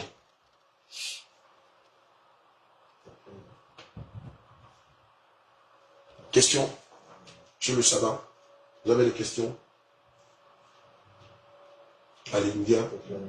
Amen. Bonne grâce. Maman Anne. Maman Tabitha. Question? Les serviteurs. Élie. Alléluia. D'accord. Prenons Luc 23, verset 54 à 56. On a pratiquement fini.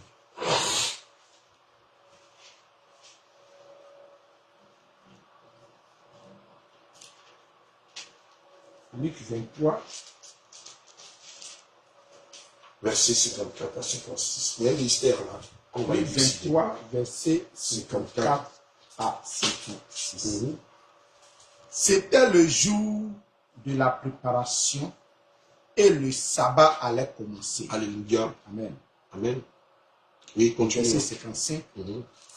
Les femmes qui étaient venues de la Galilée avec Jésus Amen.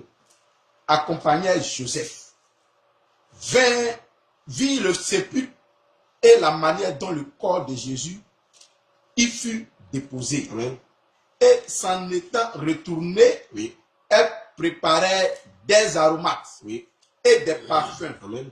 Puis elles se reposaient le jour du sabbat, selon la loi. D'accord. Amen. On va élucider ce passage-là. C'est littéraire.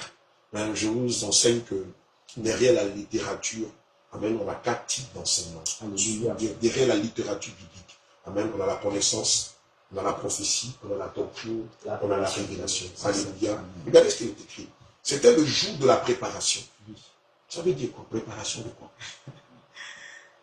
C'est bon, donc si on veut rentrer dans tous ces langages-là, c'est comme nous entendons le repos. C'était le jour de la préparation. Alléluia. Le jour de la préparation. Est-ce que c'est la cuisine? C'est notre passage sur terre. Ce sont ces mets succulents que maman Grâce fait. Donc c'est notre vie de tous les jours. Alléluia. Amen. Et le sabbat allait commencer. Ça veut dire quoi? Le sabbat allait commencer. À la lumière de tout ce qu'on a vu là. Et le sabbat allait commencer. C'était le jour de la préparation. Et le sabbat allait commencer.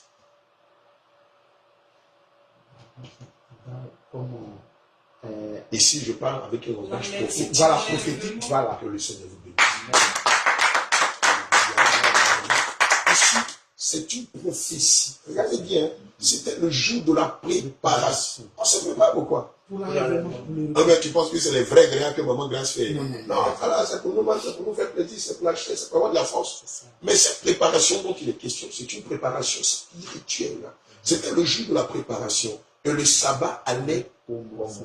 L'éternité allait commencer. Maintenant, regardez ce qu'il est écrit. Les femmes qui étaient venues de la Galilée avec Jésus. Mais lorsqu'on parle des femmes, il est question de qui?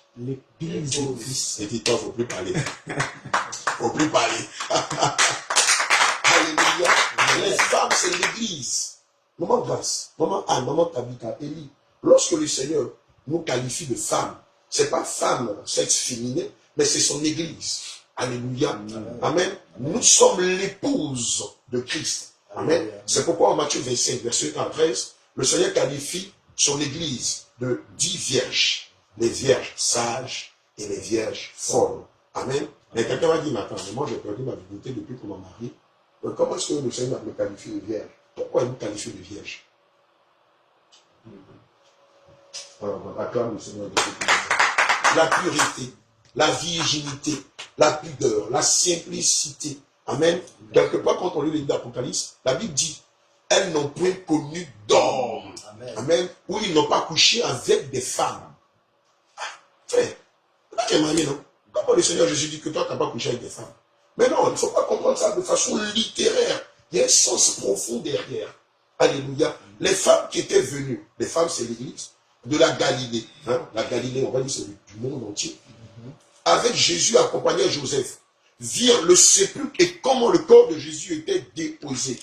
En s'étant retournés, elles préparèrent les aromates et des parfums. Mais les aromates et des parfums, là, maman, on a dit c'était quoi?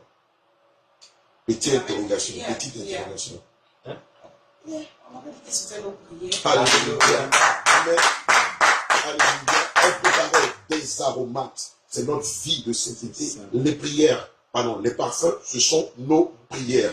Et s'en étant retournée, elle préparait des aromates. Amen. Parce que nous sentons bon devant le Seigneur Jésus. Or, le fait de sentir bon là, c'est pas d'avoir mis des Gucci, de Cacharel, des Chanel, des poissons, des pois, merci, des XX, le langue du serpent. Non, sentir bon là, c'est porter quelle senteur? Qui connaît? L'amour. L'amour. La joie. La joie. Là, faut pas tout dire.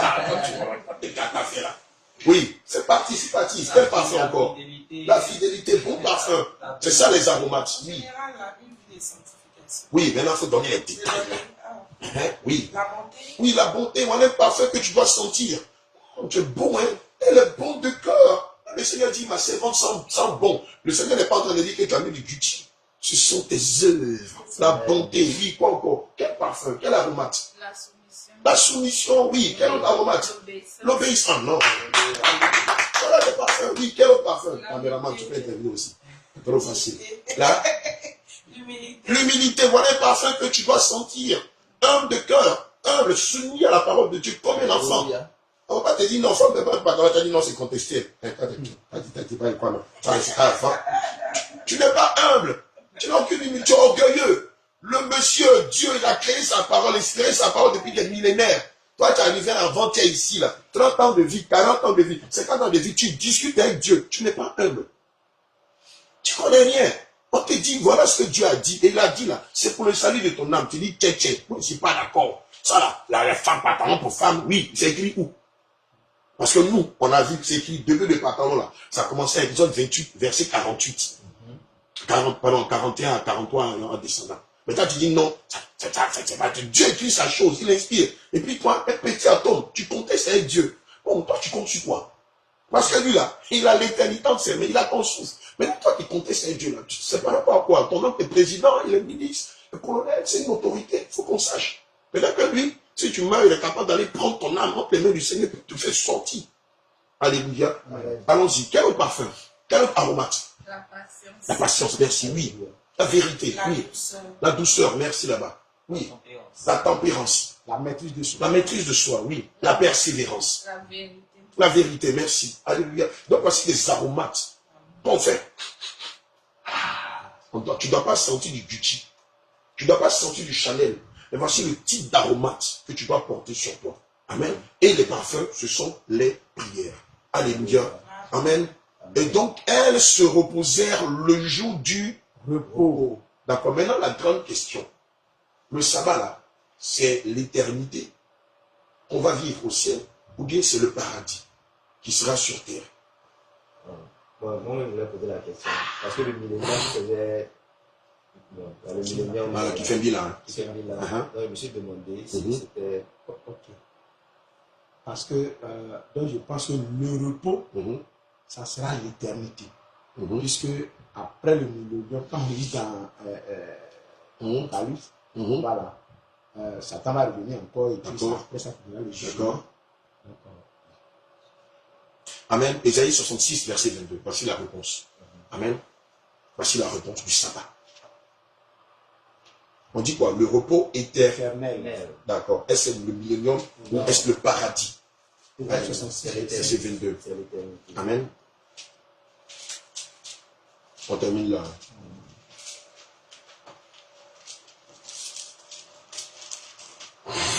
Ésaïe 66, verset 22. Oui. Il est écrit.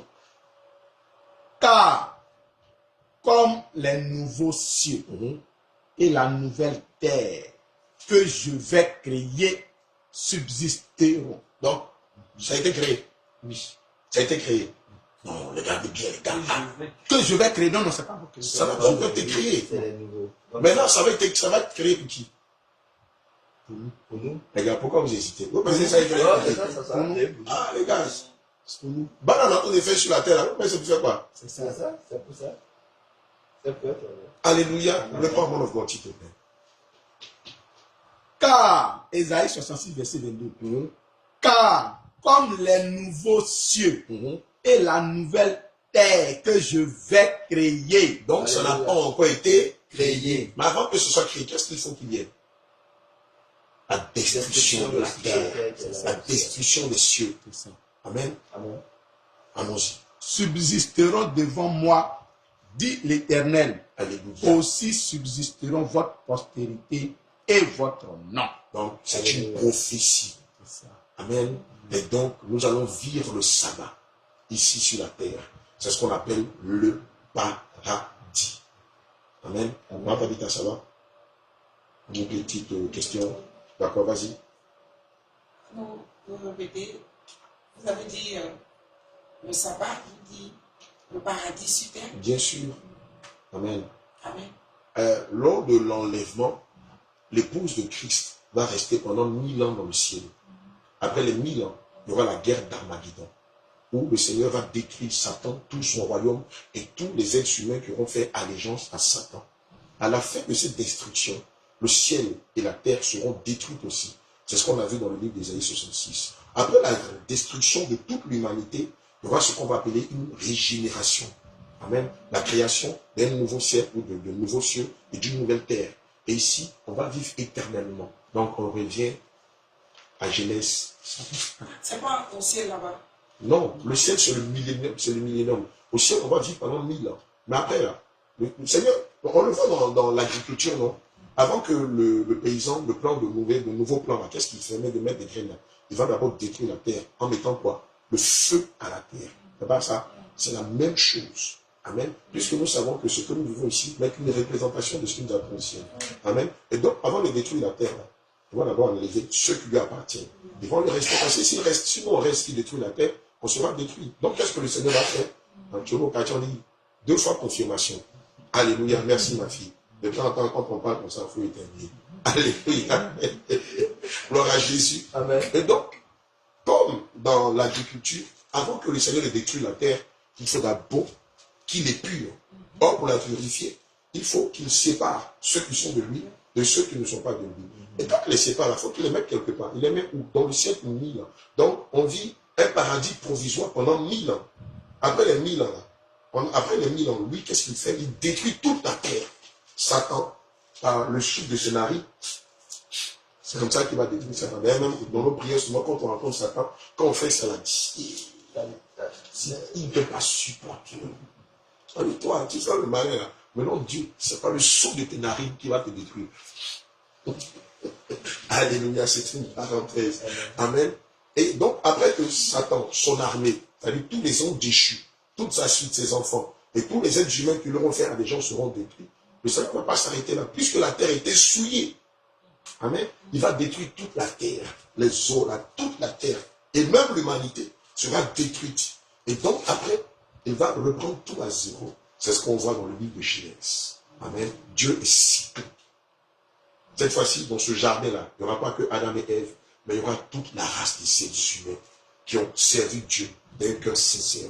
Ici, ils ne vivront pas pour 1000 ans, mais pour toute Éternité. Ça dit 1000 ans. Infiniment. Alléluia. C'est pourquoi pendant que nous sommes vivants, nous devons veiller, nous efforcer à payer le prix pour obtenir la grâce du Seigneur. Alléluia. Amen. On a terminé là. Amen. Question? Oui, question. Non, d'accord. Attends, kill Dieu. Oui, Élie. Joseph. Amen. Maman grâce. Le second de l'éternel, maman Anne, maman Tabitha. Amen. Esther. Alléluia. Jojo. D'accord. Quelqu'un voudra ajouter quelque chose. Amen. Quelqu'un voudra ajouter quelque chose. Voilà la prière qu'on va faire, bien aimé. Amen. On va demander au Seigneur Jésus-Christ, amen, de nous accorder la grâce d'obtenir aussi de sa part le sabbat éternel. Amen. Alléluia. Amen. Sur la base de Luc 23, verset 54 à 56, qui déclare, c'était le jour de la préparation et le sabbat allait commencer. Les femmes qui étaient venues de la Galilée, avec Jésus accompagnant Joseph, virent le sépulcre et comment le corps de Jésus y était déposé. Et s'en étant retournées, elles préparèrent des aromates et des parfums, puis elles se reposèrent le jour du sabbat selon le commandement. Amen. Et selon aussi Hébreux 4, 9, 11 qui déclare, il y a donc un repos de sabbat réservé au peuple de Dieu, car celui qui entre dans le repos de Dieu se repose de ses œuvres, comme Dieu s'est reposé des siennes. Empressons-nous donc d'entrer dans ce repos. Donc tu vas faire cette prière. Seigneur Jésus, comme il est écrit dans ta parole. Dans Hébreux 4, verset 9 à 11. Il y a donc un repos de sabbat réservé au peuple de Dieu. Car celui qui entre dans le repos de Dieu se repose de ses œuvres, comme Dieu s'est reposé des siennes. Empressons-nous donc d'entrer dans ce repos. Seigneur Jésus, selon ta grande bonté, selon ta grande souveraineté, je prie afin que tu m'accordes la grâce de rentrer dans le repos éternel, selon qu'il est écrit en Apocalypse 14, au verset 13. Et j'ai entendu du ciel une voix qui disait, écris, heureux dès à présent les morts qui meurent dans le Seigneur. Oui, dit l'Esprit, afin qu'ils se reposent de leurs travaux, car leurs œuvres les suivent. Seigneur Jésus-Christ, accorde-nous la grâce de rentrer dans le repos éternel. Accorde à mon âme la grâce de rentrer dans le repos éternel. Accorde à mon âme la grâce de rentrer dans le repos éternel. Accorde à mon âme la grâce de rentrer dans le repos éternel. De rentrer dans le repos éternel. De rentrer dans le repos éternel. Seigneur Jésus, toi à qui appartient la souveraineté, accorde à mon âme la grâce de rentrer dans le repos éternel. Et s'il y avait quelque chose en moi qui m'empêchait de rentrer dans cette grâce, mets-le hors de moi. Mets-le hors de moi. Mets-le hors de moi. Mets-le hors de moi. Est-ce la colère? Est-ce le mensonge? L'hypocrisie? La duplicité? La rancune? La méchanceté? L'impudicité? La souillure du lit conjugal? L'incrédulité? La peur? Le doute? Mets-les hors de moi. Mets-les hors de moi. Mets-les hors de moi. Mets-les hors de moi. Mets-les hors de moi. Mets-les hors de moi. Mets-les hors de moi. Mets-les hors de moi. Mets-les hors de moi. Mets-les hors de moi. Mets-les hors de moi. Mets-les hors de moi. Au nom de Jésus. Seigneur Jésus. Mon âme a soif de toi. Mon âme a faim de toi. Mon âme a soif de toi. Mon âme a faim de toi. C'est pourquoi je prie afin que j'accorde à mon âme la grâce du repos éternel. C'est pourquoi je prie afin que j'accorde à mon âme la grâce du repos éternel. La grâce du repos éternel. La grâce du repos éternel. Seigneur Jésus, s'il le faut, châtie-moi. S'il le faut, blâme-moi. S'il le faut, expose-moi. Mais que mon âme ne s'égare point. Que mon âme ne s'égare point. Que mon âme ne s'égare point. Que mon âme ne s'égare point. Que mon âme ne s'égare point. S'il le faut, châtie-moi. Blâme-moi. Expose-moi. Mais que mon âme ne s'égare point. Que mon âme ne s'égare point. Toi qui appartiens à la souveraineté, la grâce du salut, accorde à mon âme la grâce du repos éternel. Fais-moi vivre le sabbat éternel. Fais-moi vivre le sabbat éternel. Fais-moi vivre le sabbat éternel. Seigneur Jésus, que mes œuvres soient manifestes. Que mes œuvres soient manifestes. Esprit de justice, esprit de vérité, esprit d'amour, esprit de zèle pour l'évangélisation, esprit de patience, esprit d'humilité, esprit de douceur, esprit de fidélité, esprit de persévérance, esprit de tempérance, esprit d'amour, esprit de joie, esprit de bonté, esprit de bénignité, esprit de douceur, esprit de tempérance, esprit d'humilité, esprit de persévérance, esprit de justice, esprit d'amour, esprit de renoncement aux œuvres de la chair, au nom de Jésus. Reste dans cette dispensation. S'il y a quelque chose qui veut t'empêcher dans le ciel, le Seigneur Jésus ne même pas veiller à ce que cette chose sorte de toi. Assurément par les 7 chemins. Je ne sais pas par quel chemin, mais je suis sûr d'une chose. S'il y a en toi une entité méchante, un esprit méchant qui combat ta destinée, qui combat ta foi, qui combat ton appel, qui combat tes aromates et ton parfum, dans cette disposition, le Seigneur lui-même va éjecter ceux ou ces esprits-là. Comme lui-même l'a dit, il a dit dans sa parole que tes ennemis s'élèveront contre toi. Bien aimé, tes ennemis ici, c'est la colère, c'est le mensonge, c'est l'impudicité, c'est la convoitise, c'est les pensées impures, c'est l'idolâtrie, c'est les divisions, c'est les disputes, c'est la rancune, c'est les jalousies, c'est la sorcellerie. Ce sont ceux-là tes ennemis. Et comme ces ennemis-là en veulent à ta vie, comme tes amants en veulent à ta vie, combattent tes aromates et tes parfums, le Seigneur lui-même veille à les faire sortir de toi. Il a dit, ils viendront par un chemin, mais ils s'enfuiront devant toi par les 7 chemins. Si tu sens que tu as envie de pisser, va dans les toilettes. Si tu sens qu'il y a une envie pressante de faire des gaz, lâche-toi. Si tu sens que tu as envie de saliver, va dans les toilettes, va saliver. Si tu sens que tu as envie de faire pipi, ne te gêne même pas, va dans les toilettes, va faire pipi. Parce que le Seigneur vient chercher l'église sans tache, une église sans ride, une église irrépréhensible, une église qui n'a point de reproche, une église qui n'est pas tombée dans les infidélités ou dans les adultères avec le monde. C'est pourquoi dans cette disposition, le Seigneur lui-même éjecte tes amants. Éjecte tes amants. Il éjecte tes amants de toi. Au nom de Jésus.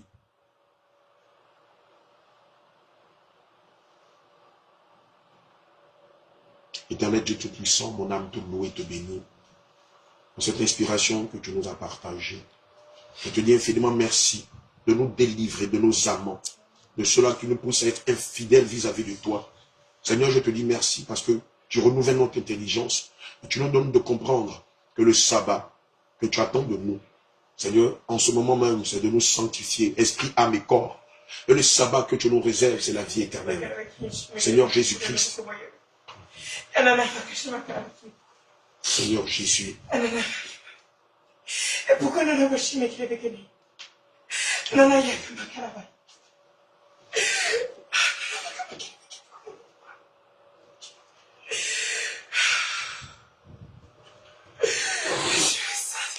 Alléluia. Je suis là. Alléluia. Parmi vous. C'est moi qui vous ai fait venir. Alléluia. De tous les coins du monde. Au nom de Jésus. C'est moi qui vous ai rassemblés. Au nom de Jésus. C'est moi qui vous ai rassemblés autour de ma parole. Alléluia. Écoutez mon serviteur. Écoutez mon serviteur. Alléluia. Mettez en pratique. Afin de sauver vos âmes. Alléluia. Marchez selon mon esprit. Je vous l'ai donné. Amen. Je vous ai purifié. Je vous ai sanctifié. Alléluia. J'ai lavé vos mains. Gardez-vous purs. Alléluia. Gardez-vous purs. Amen. Gardez-vous purs.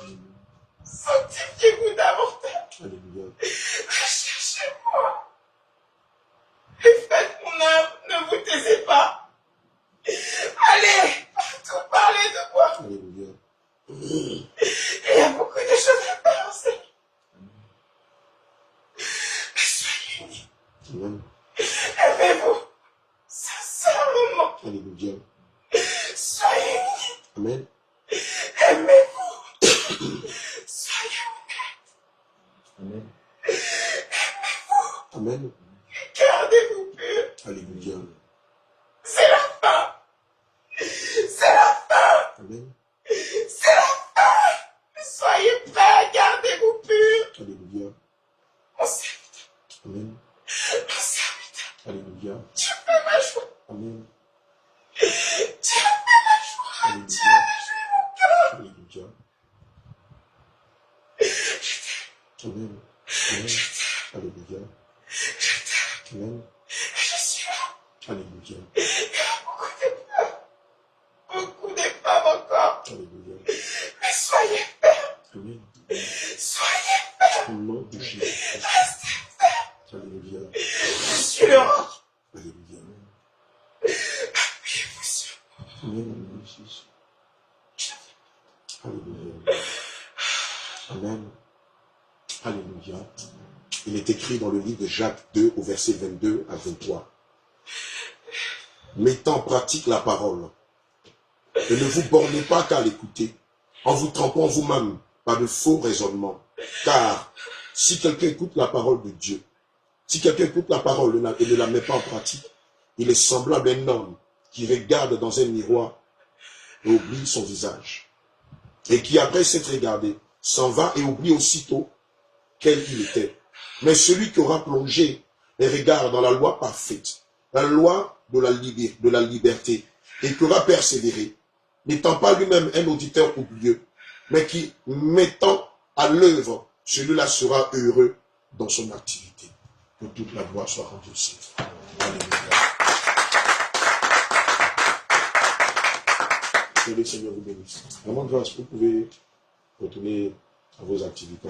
Quel est ce verset pour vous? Jacques 2, verset 22 à 25. Jacques 2, verset 22 à 25. Alléluia. Excellente journée à vous. Bon, nous on est en congé, hein, donc voilà.